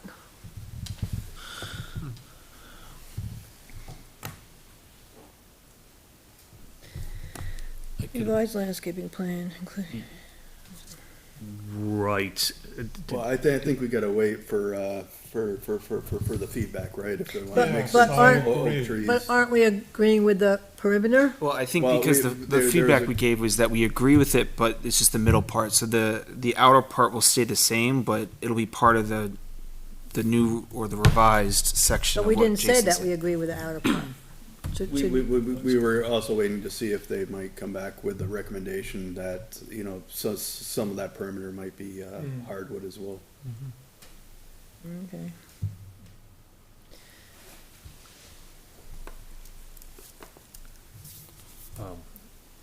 Did we include that we believe they've met the obligations as outlined in the, cease and desist letter? Should we state that, that we do not What have- number 3 in the cease and desist states? Number 3 is work with the Litchfield Conservation Commission to get restoration plan developed by a wetland scientist for the restoration of the impacted wetlands, and that is, I would say, that is being met. You're working on it, So, probably working. I'll, Throw that in I there. will include in the letter that we believe that those conditions have been met according to, these things. I don't know if we agree that they've They been haven't been met. met, Okay, but they haven't we're, been met. we're We're working working towards it. Working Yeah. towards I it, just, yeah. But let's be clear, there really wasn't any wetland impact, correct? There was buffer impact. Yeah, Well, it was wetland impact because the vegetation is gone. but there there's wasn't- no land disturbance. The trees and the vegetation was cut. And so technically, because there's no land disturbance, there's no state jurisdiction that says you can't cut the vegetation. So we're not in violation of the state. But there is local regulations that are cited in the, letter in May, from May. And that's what we're really, addressing, and the approved plan. Okay. George, I don't have a problem if we added an extra sentence to there that would state something like I was trying to say before, but it's difficult to explain. That says something to the effect that the Conservation Commission really doesn't have an issue with them commencing construction because we feel The silt fence. that we have a path forward. Right, That's- that's good. And I don't mind adding that, but you're gonna have to add lib the words in the letter that states something to that effect. Yes. Yes. I'm gonna, Pull it up on AI and just. Chat GPT. right. I don't have your exact wording Yep. in here, so it's You gonna will be. on the tape when you replay the tape 50 times. Oh, that's true. I can get it right off of YouTube. So Okay. we had a motion in a second, and then I added that on top. Okay. Does anybody have an issue with that? Harry, What? any issue with what I just said? Yes. But you seconded the motion. Okay, that's, When they come back on July 9th with what we talked about, July 2nd. Or Then July we'll take- 2nd. huh? Or July 2nd. When they We return. didn't- We didn't When decide they yet. return. Yeah, Yeah, When they come back. return. then we'll take a look. Maybe they'll convince me that, go for it. But right now, no. That's my feeling. Know what? The what? construction should be halted?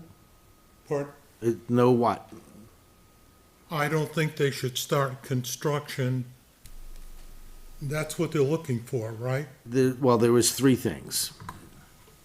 They have the bond, they have the, what was? Yeah, they've had the bond, they're working with the building permits, so that'll be, make sure that's addressed by Monday. The last one was working with the Conservation Commission. They are working with, So the Board of Selectmen on Monday, we're gonna say, yes, you've submitted, your bond has been submitted. We'll check with make sure that the building permits are up to date, and you're working with the Conservation Commission. So the Board of Selectmen is probably gonna say, yes, you can continue construction, Well- just don't do anything in that area without working with the Conservation.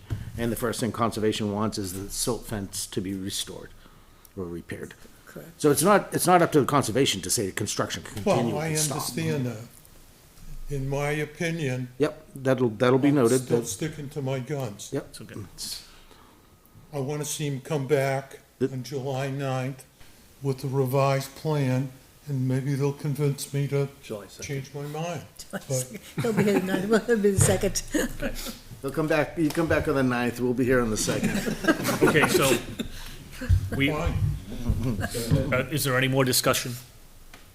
All right, so we are voting on, this matter here with all of those bullet points, including the sentence. Hold on, He seconded it. I second his original one, okay, and I withdraw it because I don't want us to, So so amend, someone else can. I'll second the, are you amending your motion? What was the last part of it? Withdraw your motion, and start Yeah. over. Withdraw your motion, start over. So I'm gonna withdraw that motion. Right.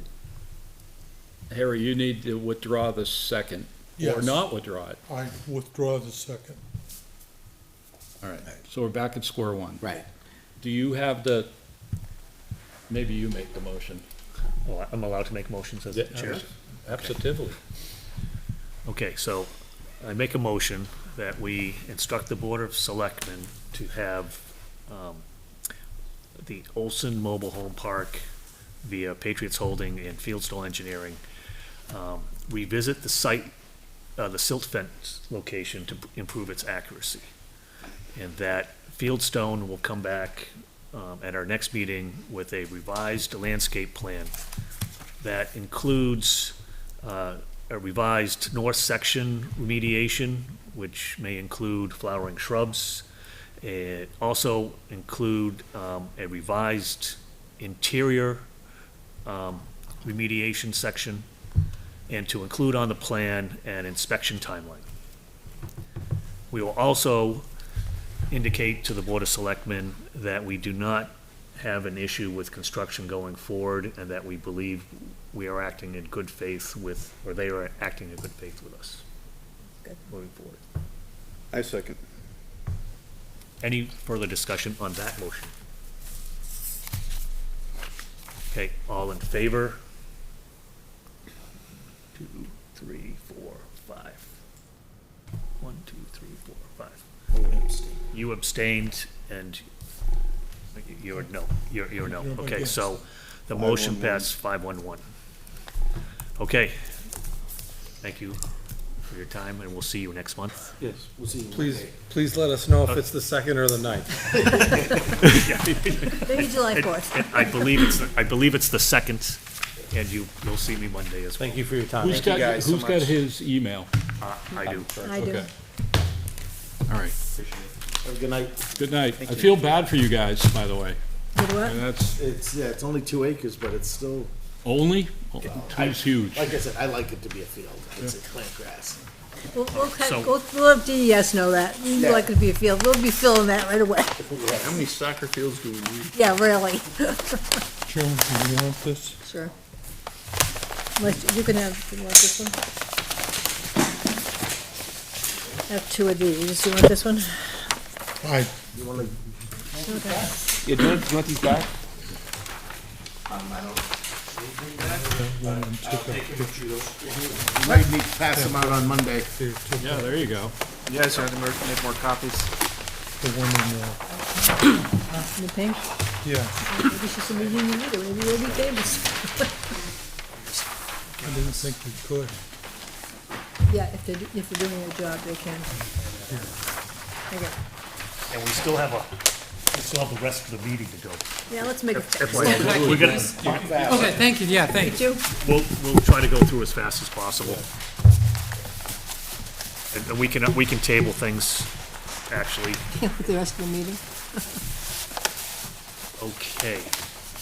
So, it's like, we'll just hold on for one section, well, Good night, folks. Thank you. Yeah. Good night, Yeah. guys. so. Yeah, back to the agenda. So the next thing on the agenda was an update from the Circumventual Highway. So I don't know if you are all aware that the state bought or took some land, or they bought land for the Circumventual Highway, and they are now, since the Circumventual Highway is disbanded and not going to happen, they are going to disperse with the land. Now, the town has the first right of refusal to buy the property, and then if the town doesn't buy it, the New Hampshire Department of Housing, or the Housing Authority, has the second chance to buy the land. If they don't buy the land, then it gets sold to whoever, the highest bidder. Jason had mentioned that before. This is the circumferential highway Yes. South thing end. that they were gonna put through, and then they, Yeah, on the southern part of town. Right, it's on the southern part of town. So there is a committee in town to look at, what are the town's options? What can the town possibly do?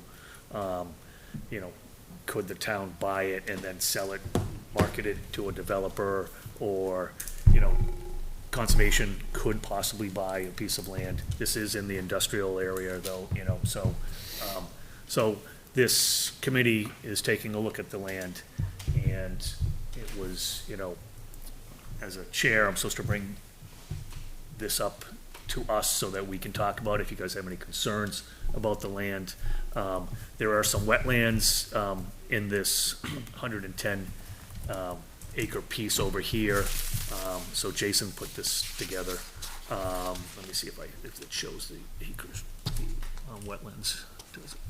Oh, you can see here, there's a bunch of wetlands in that 110 acres. Now, there's, we're missing on this map, there is a small right-of-way, that's in yellow right here. I don't know if you see my cursor moving. That is between, Noel's, tree farm and the Boucher's Florist, old greenhouse. That right-of-way is also part of this state land and gives access to this back piece, all right? So, that should also be, yeah. But that needs to be researched, what kind of restrictions are on that. I know that the, tree farm is using that for access. Right, and there's one house that is serviced by Right. that right-of-way, Right. okay? But the right-of-way continues farther back Right. than what's being used right now. So, yeah, I don't know the full details of that right-of-way. This is a pretty nice piece that's, on the southern part of the, the eastern, western part of the property. Along the river. It's along the river, yeah. But there's wetlands in there as well. Now, you know, I don't know if, housing could go in there, given, if you look just north of it, you have, this is, I don't know the name of this. Annandale. Annandale. So they have roads in there and they cross wetlands and they're able to put in, houses in there. So you could imagine they could probably do something similar in this piece of property if they were able to cross the same wetlands over here. So we are having another meeting, next week, to discuss our options on this further. Jason, is there anything I should be adding to this? No? I don't know if you guys have any questions. There's also access off of Derry Road to that property too, right? Right, so up here, this is Derry Road up here, and so, this 110 acres does have access on Derry Road. Are those two dots houses? Yes. And they have an option to buy the They property. were given the They have an option to buy, and I think they've declined. Oh, I bel- really? I believe. They're third in line. This, Well, actually, A second. they're third in line, but they were already given, Yes. the Board of option to Selectmen buy. already authorized the state to ask the current residents if they were interested in purchasing. And I believe, I haven't heard lately, but I believe 2 of the 3 have declined. I don't remember where the third one stands. So, But the key one is, the key one to It's this one so here. if that, everything in red outlined is sold, what happens to those homes that are within the red Oh, lines? well, sorry, those are separate lots, so each of Okay, these. I'm like, wait a second. So, okay, so, So they just had the option if they wanted to buy the land? Yes. Because they're within that? Yes. So Okay. The right house. now, the state owns that property and they've been tenants of the state for all this Okay. time. And so the state came to us and we authorized them to Yeah, right. ask them if they were No, interested Oh, in pursuing hold private, on. because we don't want to be kicking people out, but Wait. my understanding, they said no. yes, okay, so, these are the they have assessed values, Harry, and, some of them are fairly big, so, can I get to what we need to, these are Derry Road, I'm trying to see which ones I can, but we do have a list of how much, they're assessed for and what they think they can get. They haven't, I don't think they've done a current real estate, Okay. but we have, 600,000, 400,000, 200,000, there's That's what they're assessed at? equalized tax assessed value, The last time this was brought up, wasn't there a discussion as far as the lot on the wetlands on the other side of the road?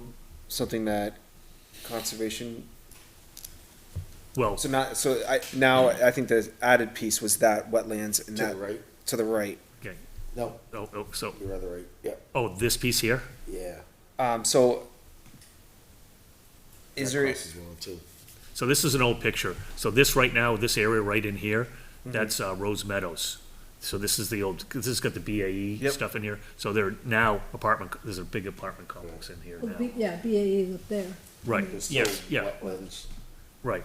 So this would, that wetlands there abuts, that piece of property there would abut those apartments. So, I'm sorry, so the spot I'm talking about is actually, towards the river. Okay, That big chunk of land on the other side, yeah, right Yes. there. So the town, there's been no response as far as, is it still being worked on as far as if the town's gonna respond to the state well, we, taking it? all right, so we have some time, right, so we created this, committee to decide, does the town want to buy it, or what can the town do with it? And if we were to do anything with the land, it would have to go as a warrant article and be, go through the voters. So we need to get our ducks in a row before like November, December, so that, the warrant articles can be created, if anything is to be done with it. So. And on the side of the Merrimack, there's no way of keeping that as like That's what I was conservation? we can't subdivide it, right? It's all, all or nothing? Well, so, okay, this is one singular lot here. Yeah. So yes, so that one lot could be bought. Okay, You can go lot by lot.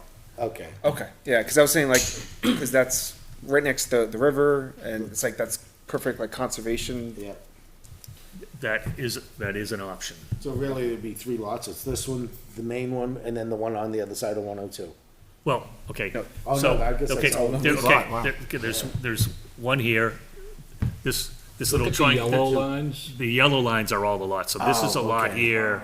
The red is just encompassing it all, Gotcha, okay, gotcha. so. So and there's a wetlands funky- right on one of those lots, Yeah, yeah. yeah. Some of them are all wetlands, and so would, if we're worried about, it getting turned into more apartments or something like that, it may not happen because there's no access or there's wetlands, but, or is there some value to the town, such that we could market it to some kind of industry, to improve the tax base, Like So businesses. that's what we're looking at. Jason, what was you said something about you could buy the rights to the land or not own the land, but you could buy something Yeah. that says, Development rights. You could, well, I don't think it's the case here, but when we were talking before about like the DeRocher property, there's like a few different options. You can buy the land. You could buy a conservation easement on top of the Yes, land and okay. somebody else owns the land. yeah, Or you could buy development rights like Joan was talking about. okay. Okay. So just want to make sure you're aware of this. If you have any input, you can always come to the June 11th meeting next Thursday, a week from today. Are you around this weekend?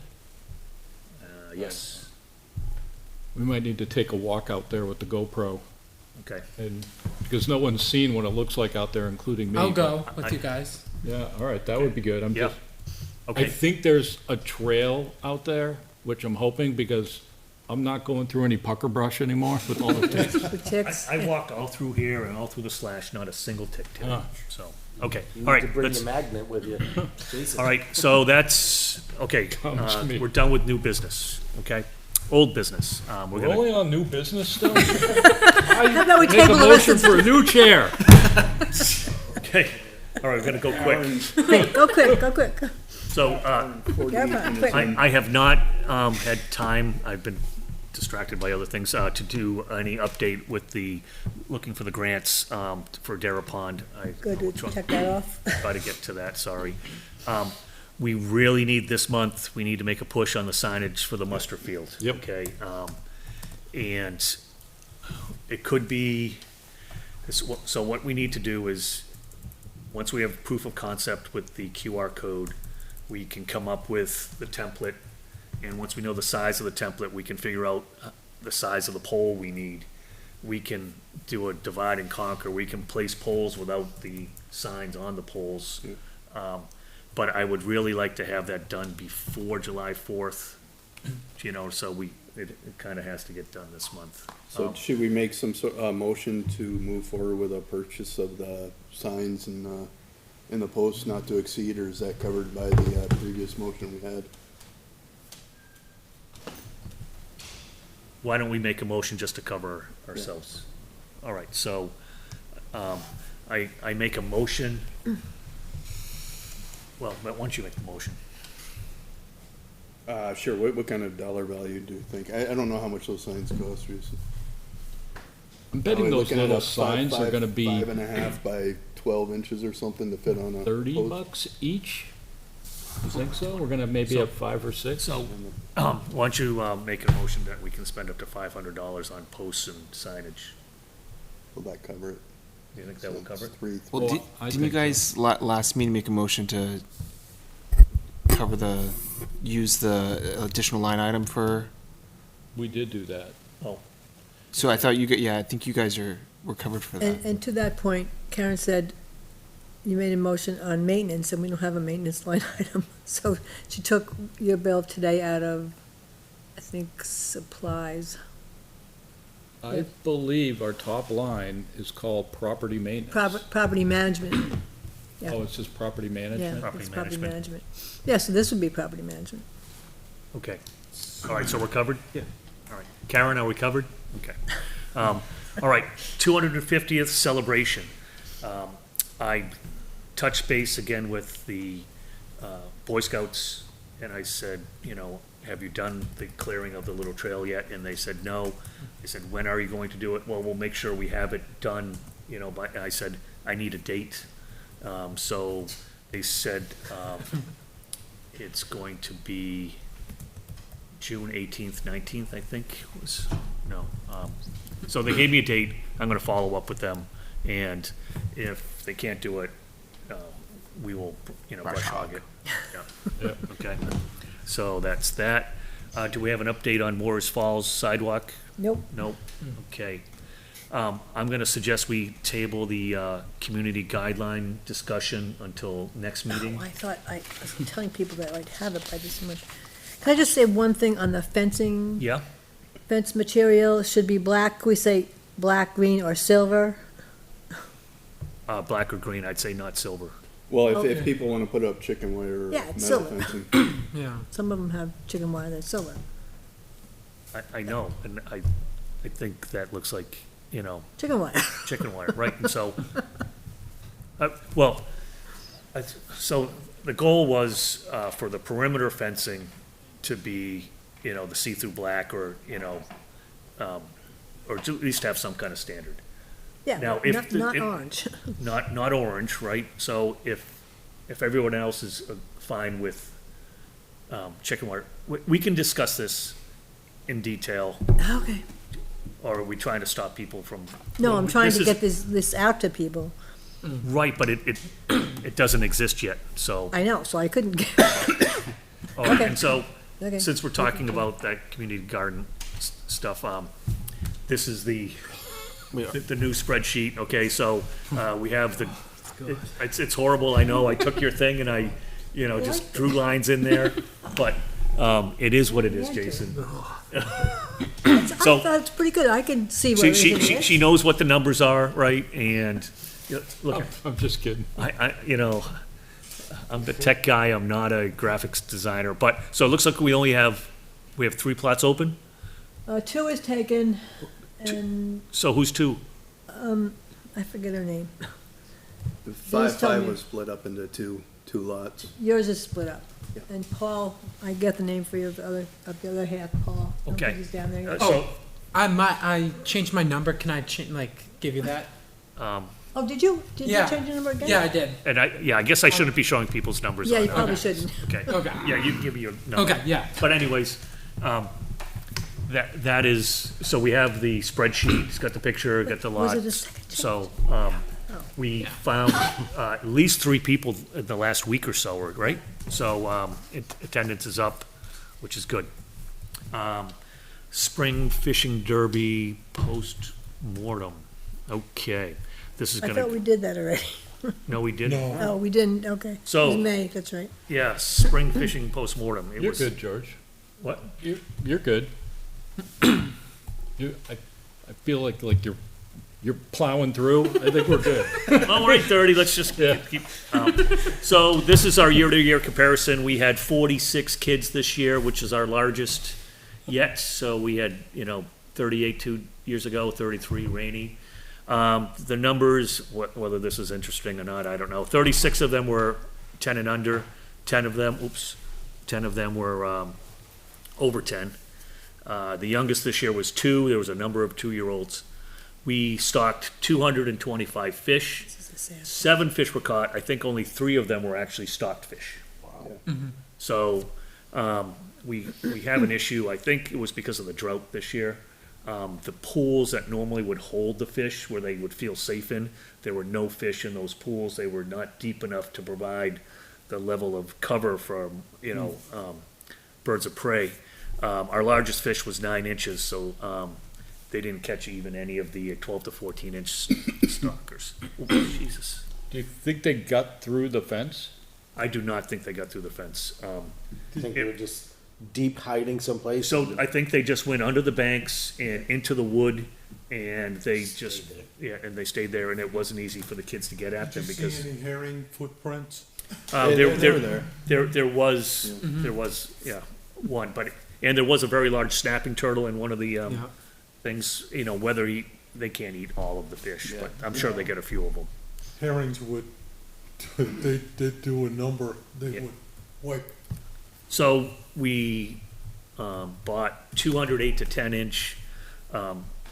We ordered brook trout. We got rainbows, and we had 25 12 to 14 inch rainbows. It was $1,160 for the fish, and the prizes and supplies. Because the veterans paid for the fishing rods that we gave out, we didn't have that in our budget. And I only had $48 with supplies because of some supplies left over from last year, or maybe I didn't find all my receipts, who knows. So it was a lower cost this year. And the veterans did a great job, so they supported the ice fishing derby and they supported us here. I gave out 2 pretty nice fishing rods. There was 1 fishing rod I had left over that I bought using their funds that we're gonna give out next year.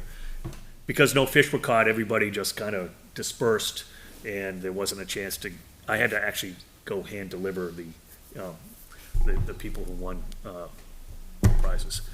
We are definitely going to get brook trout next year.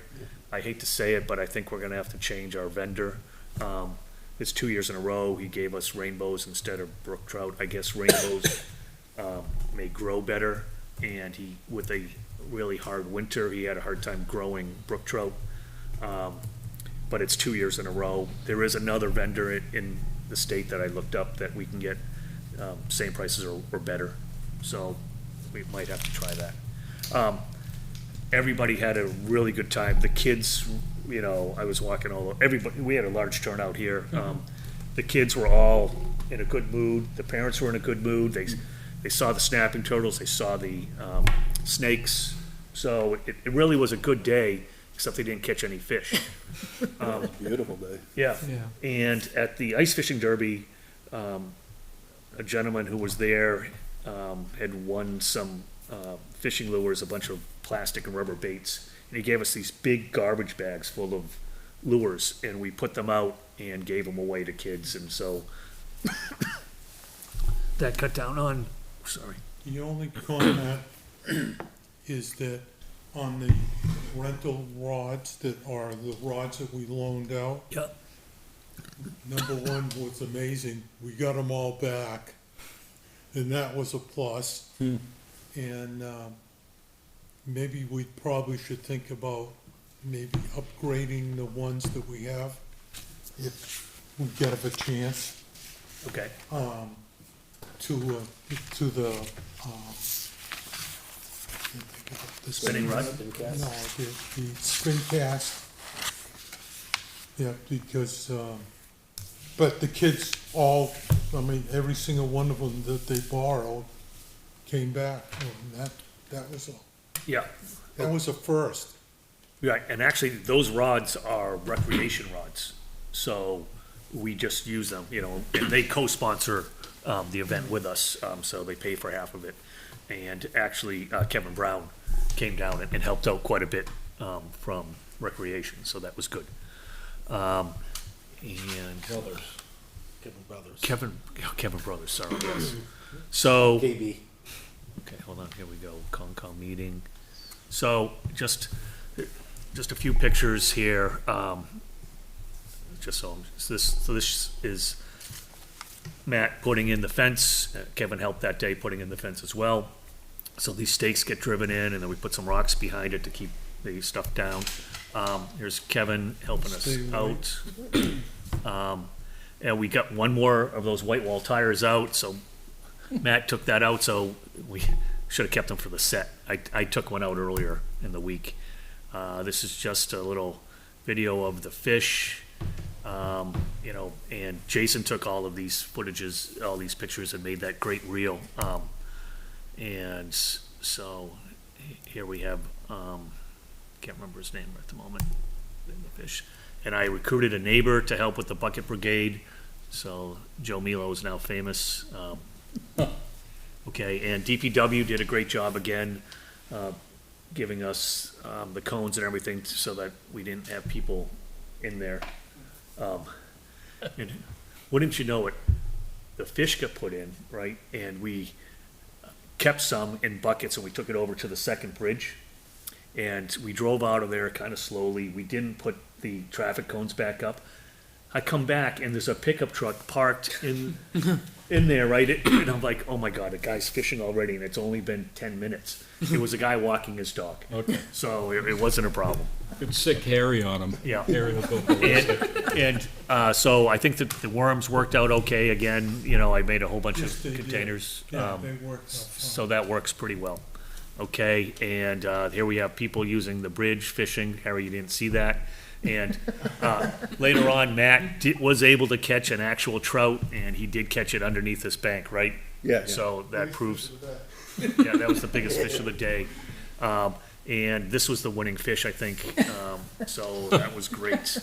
I can't remember this child's name either, but he was really excited to catch that. And so, and he was using a rod that was meant for ocean fishing, and it was really stout and everything like that. And I set him up with this smaller rod, and so he ended up getting a rod that'll be perfect for him for now fishing in freshwater. So that was great. Okay. Oh, and this shows you the snake that one of the police officers was able to pick up. So okay. Oh, and this. Early on, I heard somebody yell, "Help!" The kid was hanging upside down on this tree. So, right at the very beginning of the fishing derby, I jumped in. I didn't have my waders on or anything like that, and I routed that kid, rerighted him, or put him up on top of the log, and he was able to scamper away. Well, at the end of the day, he goes, "I lost my iPhone." So another gentleman, the guy who's standing here, and I were looking for it, and so we rescued his iPhone. So I saved. Is that you rescuing the iPhone? Right, so I saved his actual life and his virtual life. Okay, right, so there you go. It was a good day. Right. Okay, so that is that. The only comment that I wanted to make, and I think I spoke with a few of you. Okay, you were going to say something? No, Okay. make your point. Is just so you guys know, last day of soccer is this Saturday. Just that's how it is every year, just so you guys know. But I brought it up to a couple people as far as the timing of the fishing derby versus a lot of the Litchfield kids, my kids included. Every Saturday from like 8 to 11:30, it's sports. So I do feel that a lot of Litchfield local kids missed out on the opportunity because it's either the parents were like, I paid for these sports, or I'm going to go to a fishing derby. Like even in my own household, it was kind of like, we paid for the soccer, the kids need to go to the soccer versus going to the derby. So I just wanted to point that out. And I don't know if that's something to keep on the note for next year. What if you started later with the fish not bite, like around noon or 1? Does it get too warm? In the 2 or something. Well, when does soccer end? Well, at least for No, I mean, on Saturdays, is it 8 to what? Or is it all day? it's all day depending upon it's all your day. kid. Yeah. Different age groups. Yeah, so could we do it on a Sunday? Probably. Yeah, that's what I think Yeah, Sunday. we were talking about, is just changing it to a Sunday instead of a Saturday. So, and then, I won't say what I was gonna say, no. By the way, So, you could June inter- 6th is Free Fishing Day in the state, June 6th, this Saturday. okay. That was yesterday. Yeah, so if we have it on a Today's the 4th. Sunday morning, we may interfere Today's the with 4th. religious services, but, Correct. you know, But but Jesus was a fisherman. yes, Anyways, okay. So that's it. So, other business, property checks and property maintenance. Anybody have anything I sent my paperwork in, my you filled out your Lonely Fort? only for, I saw Steve Gannon Yeah, put I didn't something do, in. I didn't do property maintenance, but I did tractor maintenance. and I like the way you said your phone messed it up because you Yeah, it's printed multiple. it twice. So 235 hours, replace the engine oil, replace the filter, replace the fuel filter, the hydrostatic filters, cleaned all the Zerk fittings, cleaned the air filter, the bug screen. Both tractor and portable fuel tank were filled. I installed a Zerk fitting on the mower deck because one of the spindles was missing one. Scraped the under the deck, sharpened the blades the best I could because they're probably as round as this bottle at this point. I left the mower deck off and I just placed it on a pallet with wheels because now with the lawnmower, I don't think it's gonna get as much use. And being on the bottom was getting more abuse than anything. So eventually we'll probably need new blades. Definitely gotta get a new air filter. It has two filters, an inner and an outer. The outer was really, really dirty. The inner was clean. But as Joe would say, you know, it's time to replace it. If Joe saw that, we need a grease gun too with some grease because all the fittings were dry. So we're gonna start burning up bearings and Yeah. spindles. But so it's ready to go, cleaned, washed, put back in the garage.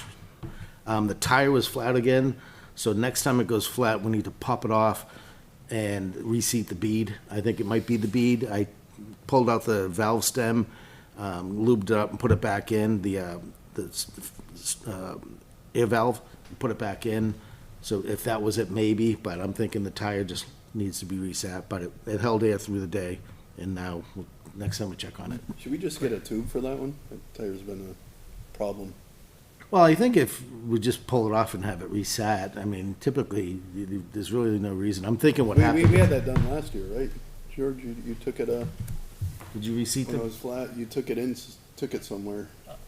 Did I? I don't think I I did. don't think we ever did. No, you guys fixed it on your own. Just filled it up with air? Yeah.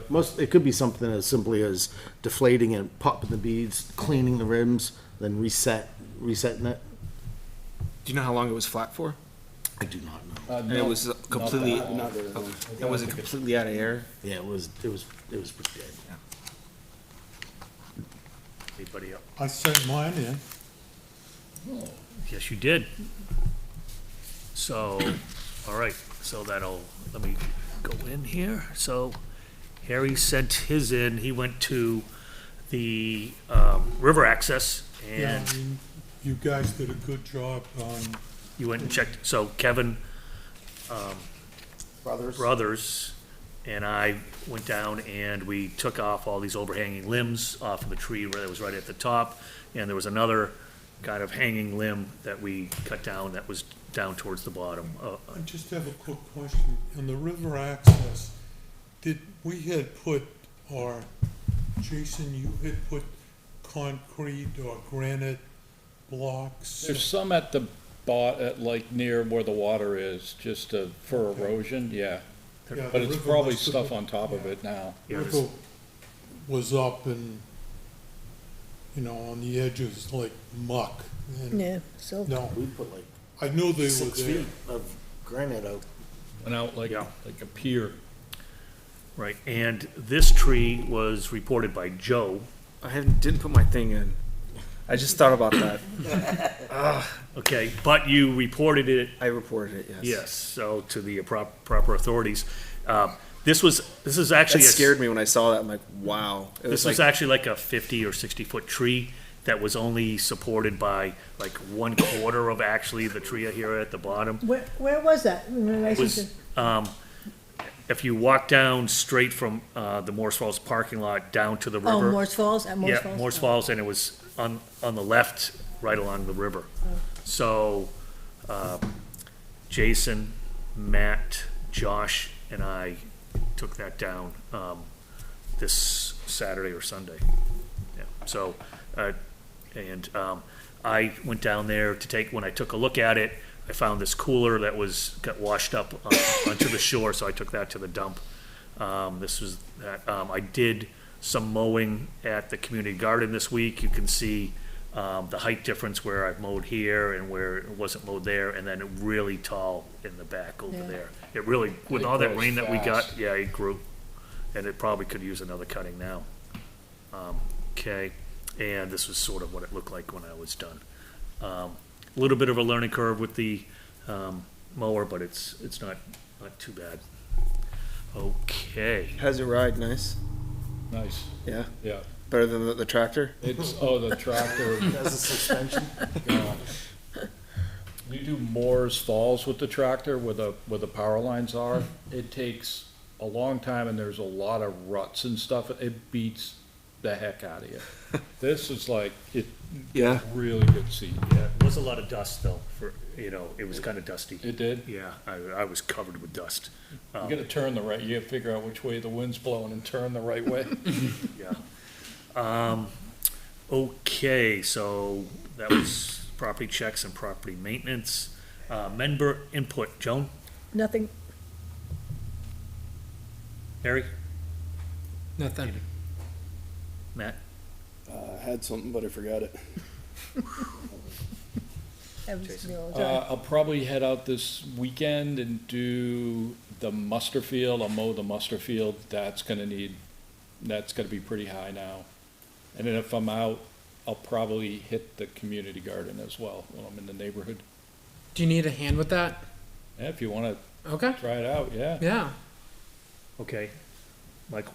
No, I'm good. Joe?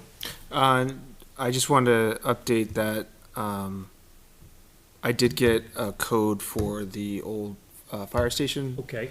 I don't know if somebody has time. I've never been there, so, Oh, yeah.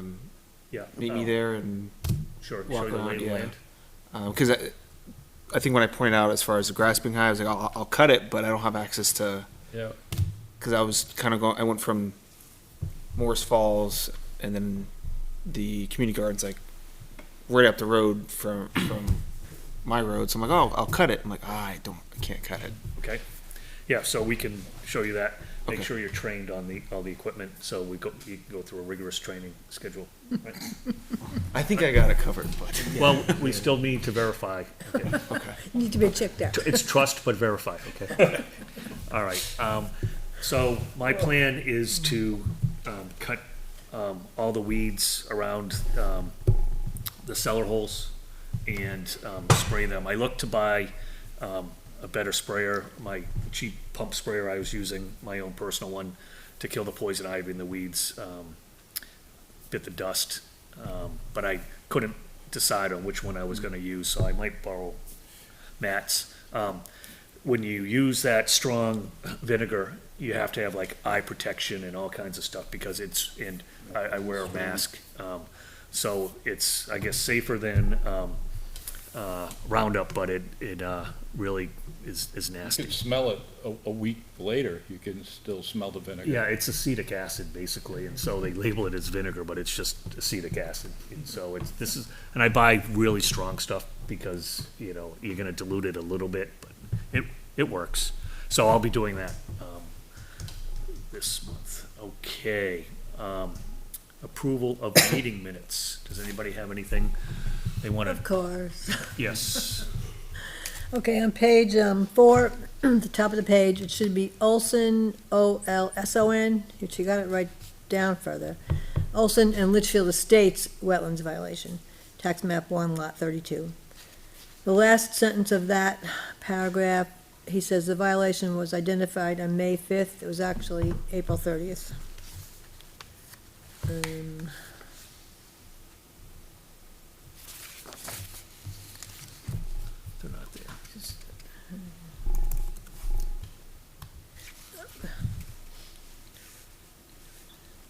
And Matt's listening to this, right? I hope so. Yeah. He has on the, let's see, 1, 2, 3, fourth paragraph, members concluded that current activities violate both approved plans and state regulations. No, they don't violate any state regulations. That needs to come out. Okay. Okay, and what else do I have? Oh, don't laugh at me. So under the last page, 1, 2, 3, fourth paragraph, where Ms. McKibben shared information with wildlife organizations, send the turtles in the direction they are traveling, and use caution with picking up snapping turtles. I just want to add, don't pick them up by the tail. Because somebody had stopped with us, was gonna pick them up by the tail, and we're all saying, no, don't pick them up by the tail. So that's all I have. Okay, great. I make a motion that we accept the May. 7, May 7. Yeah, the May report with corrections. Second. All in favor? Aye. That carries 7, 1, 2, 3, 4, 5, 6, 7, 700. Okay, the next meeting is July 2nd. Thought we moved it. You moved it. Want to know what Harry's doing on the 2nd, that's what I want to know. So, you can't make it on the 2nd? What? Can you make it on the 2nd? No, I can make it on the second, I just but wanted to go to the, I can make it on the 2nd. I can make it on the 2nd. is that what you guys want? I thought with having this not heated conversation with these Olson people to move it to the 9th, which will give them another week, plus that's the week of 4th of July. Well, theoretically, the week of the 9th is the week of the 4th of July, because usually people take off the 4th and then on, right? Okay, no, I mean, you Am want I to, right? Or you Yeah, usually don't I'm take the actually week. gone the second, but, Oh, You're you on the are? 2nd. yeah. I don't care either way. I don't care either. I could do either. I mean, I could see the argument for, taking off early. Is it open on the 9th? Is what open? I don't know. Here? Yeah. Oh, Good George, pick a date. point. Not that it matters because I'm an alternate, but I probably won't be here the 2nd because my son's born June 26th. So huh, what's, what? What? what? What? Your son is going to be June born 26th or to the- was born June 20th? Okay, No. So like almost a week before that, my son will be born. Oh, okay. Oh, be- will I was very good. That's what I said. I thought you were saying it was your son's birthday. No, my son. 26th. My son will be born on the 26th of the previous month. Okay, so we have at Just least 2 members that will probably be out on the 2nd. So, And maybe a third if he's ever become. I'll be here. okay, I'll be here. so should we move it to the 9th? sure. Just to, yeah, I don't know if it's available. Is Oh. the room available? What night is the planning board, all right? This week with 2 meetings is tough. Budget. 2 meetings, I'm whining. 9th is taken. This How about the community room? is the School select, district. oh, school district? so we could, You could do the community room, yeah. What- Does the community room show up in the what, the calendar? community meeting room, which, is that this? No, No, that's that's the fire fire station. station. Okay, so the, school district is at the community meeting, Oh, so Oh. this is open. We'll have to put in for it to make sure it gets locked down. Okay, I guess I could probably figure out how to do that. Well, you just have to, message to John. John Burnell, yeah. So when Okay. is it? What, so when are we doing? We're gonna, the next meeting will be on the 9th, 9th, okay. okay? Okay, all right. You want me to email Chad from Any other more Fieldstone? public input? Yes. Probably a good idea. Harry, you okay with the August date? Don't go there. And I think we've gone on long enough for tonight. Yeah, you think so? Yeah, not bad. No, all right, Oh, so, I think, don't we need one? When what? Non-public. Yeah. A what? Actually, since we're all here, I don't know how to, yeah, Only take a couple minutes. we have a small thing that we'd like to discuss, I think, that, Okay, make it quick. We need to make a motion. See you, Josh. No, wait a minute. On public. Yeah. Hey, Josh, Kim said that your paperwork should be all set. I think town clerk's office is closed tomorrow, so go see him. No, they're open till noon tomorrow. They should, Are they well, open? unless they're having, no, they're closed on Friday because of staffing shortage or something like that. oh, okay, forget it. Okay, all right, Monday, she Okay. should have your paperwork. all right. Make a motion to go into non-public. If you for read blah, blah, that blah. line down there. Okay, so I make a motion that we go into non-public per RSA 91-A:3, Section D, considering the acquisition, sale, or lease of real or personal property. And the time is 8:49. And you will not be coming back into a public meeting and just will end the meeting afterwards because Okay, and so, because we'll be in non-public, we're gonna end the conservation meeting now. Thank you all for sitting through this, and we are done. Have a good weekend.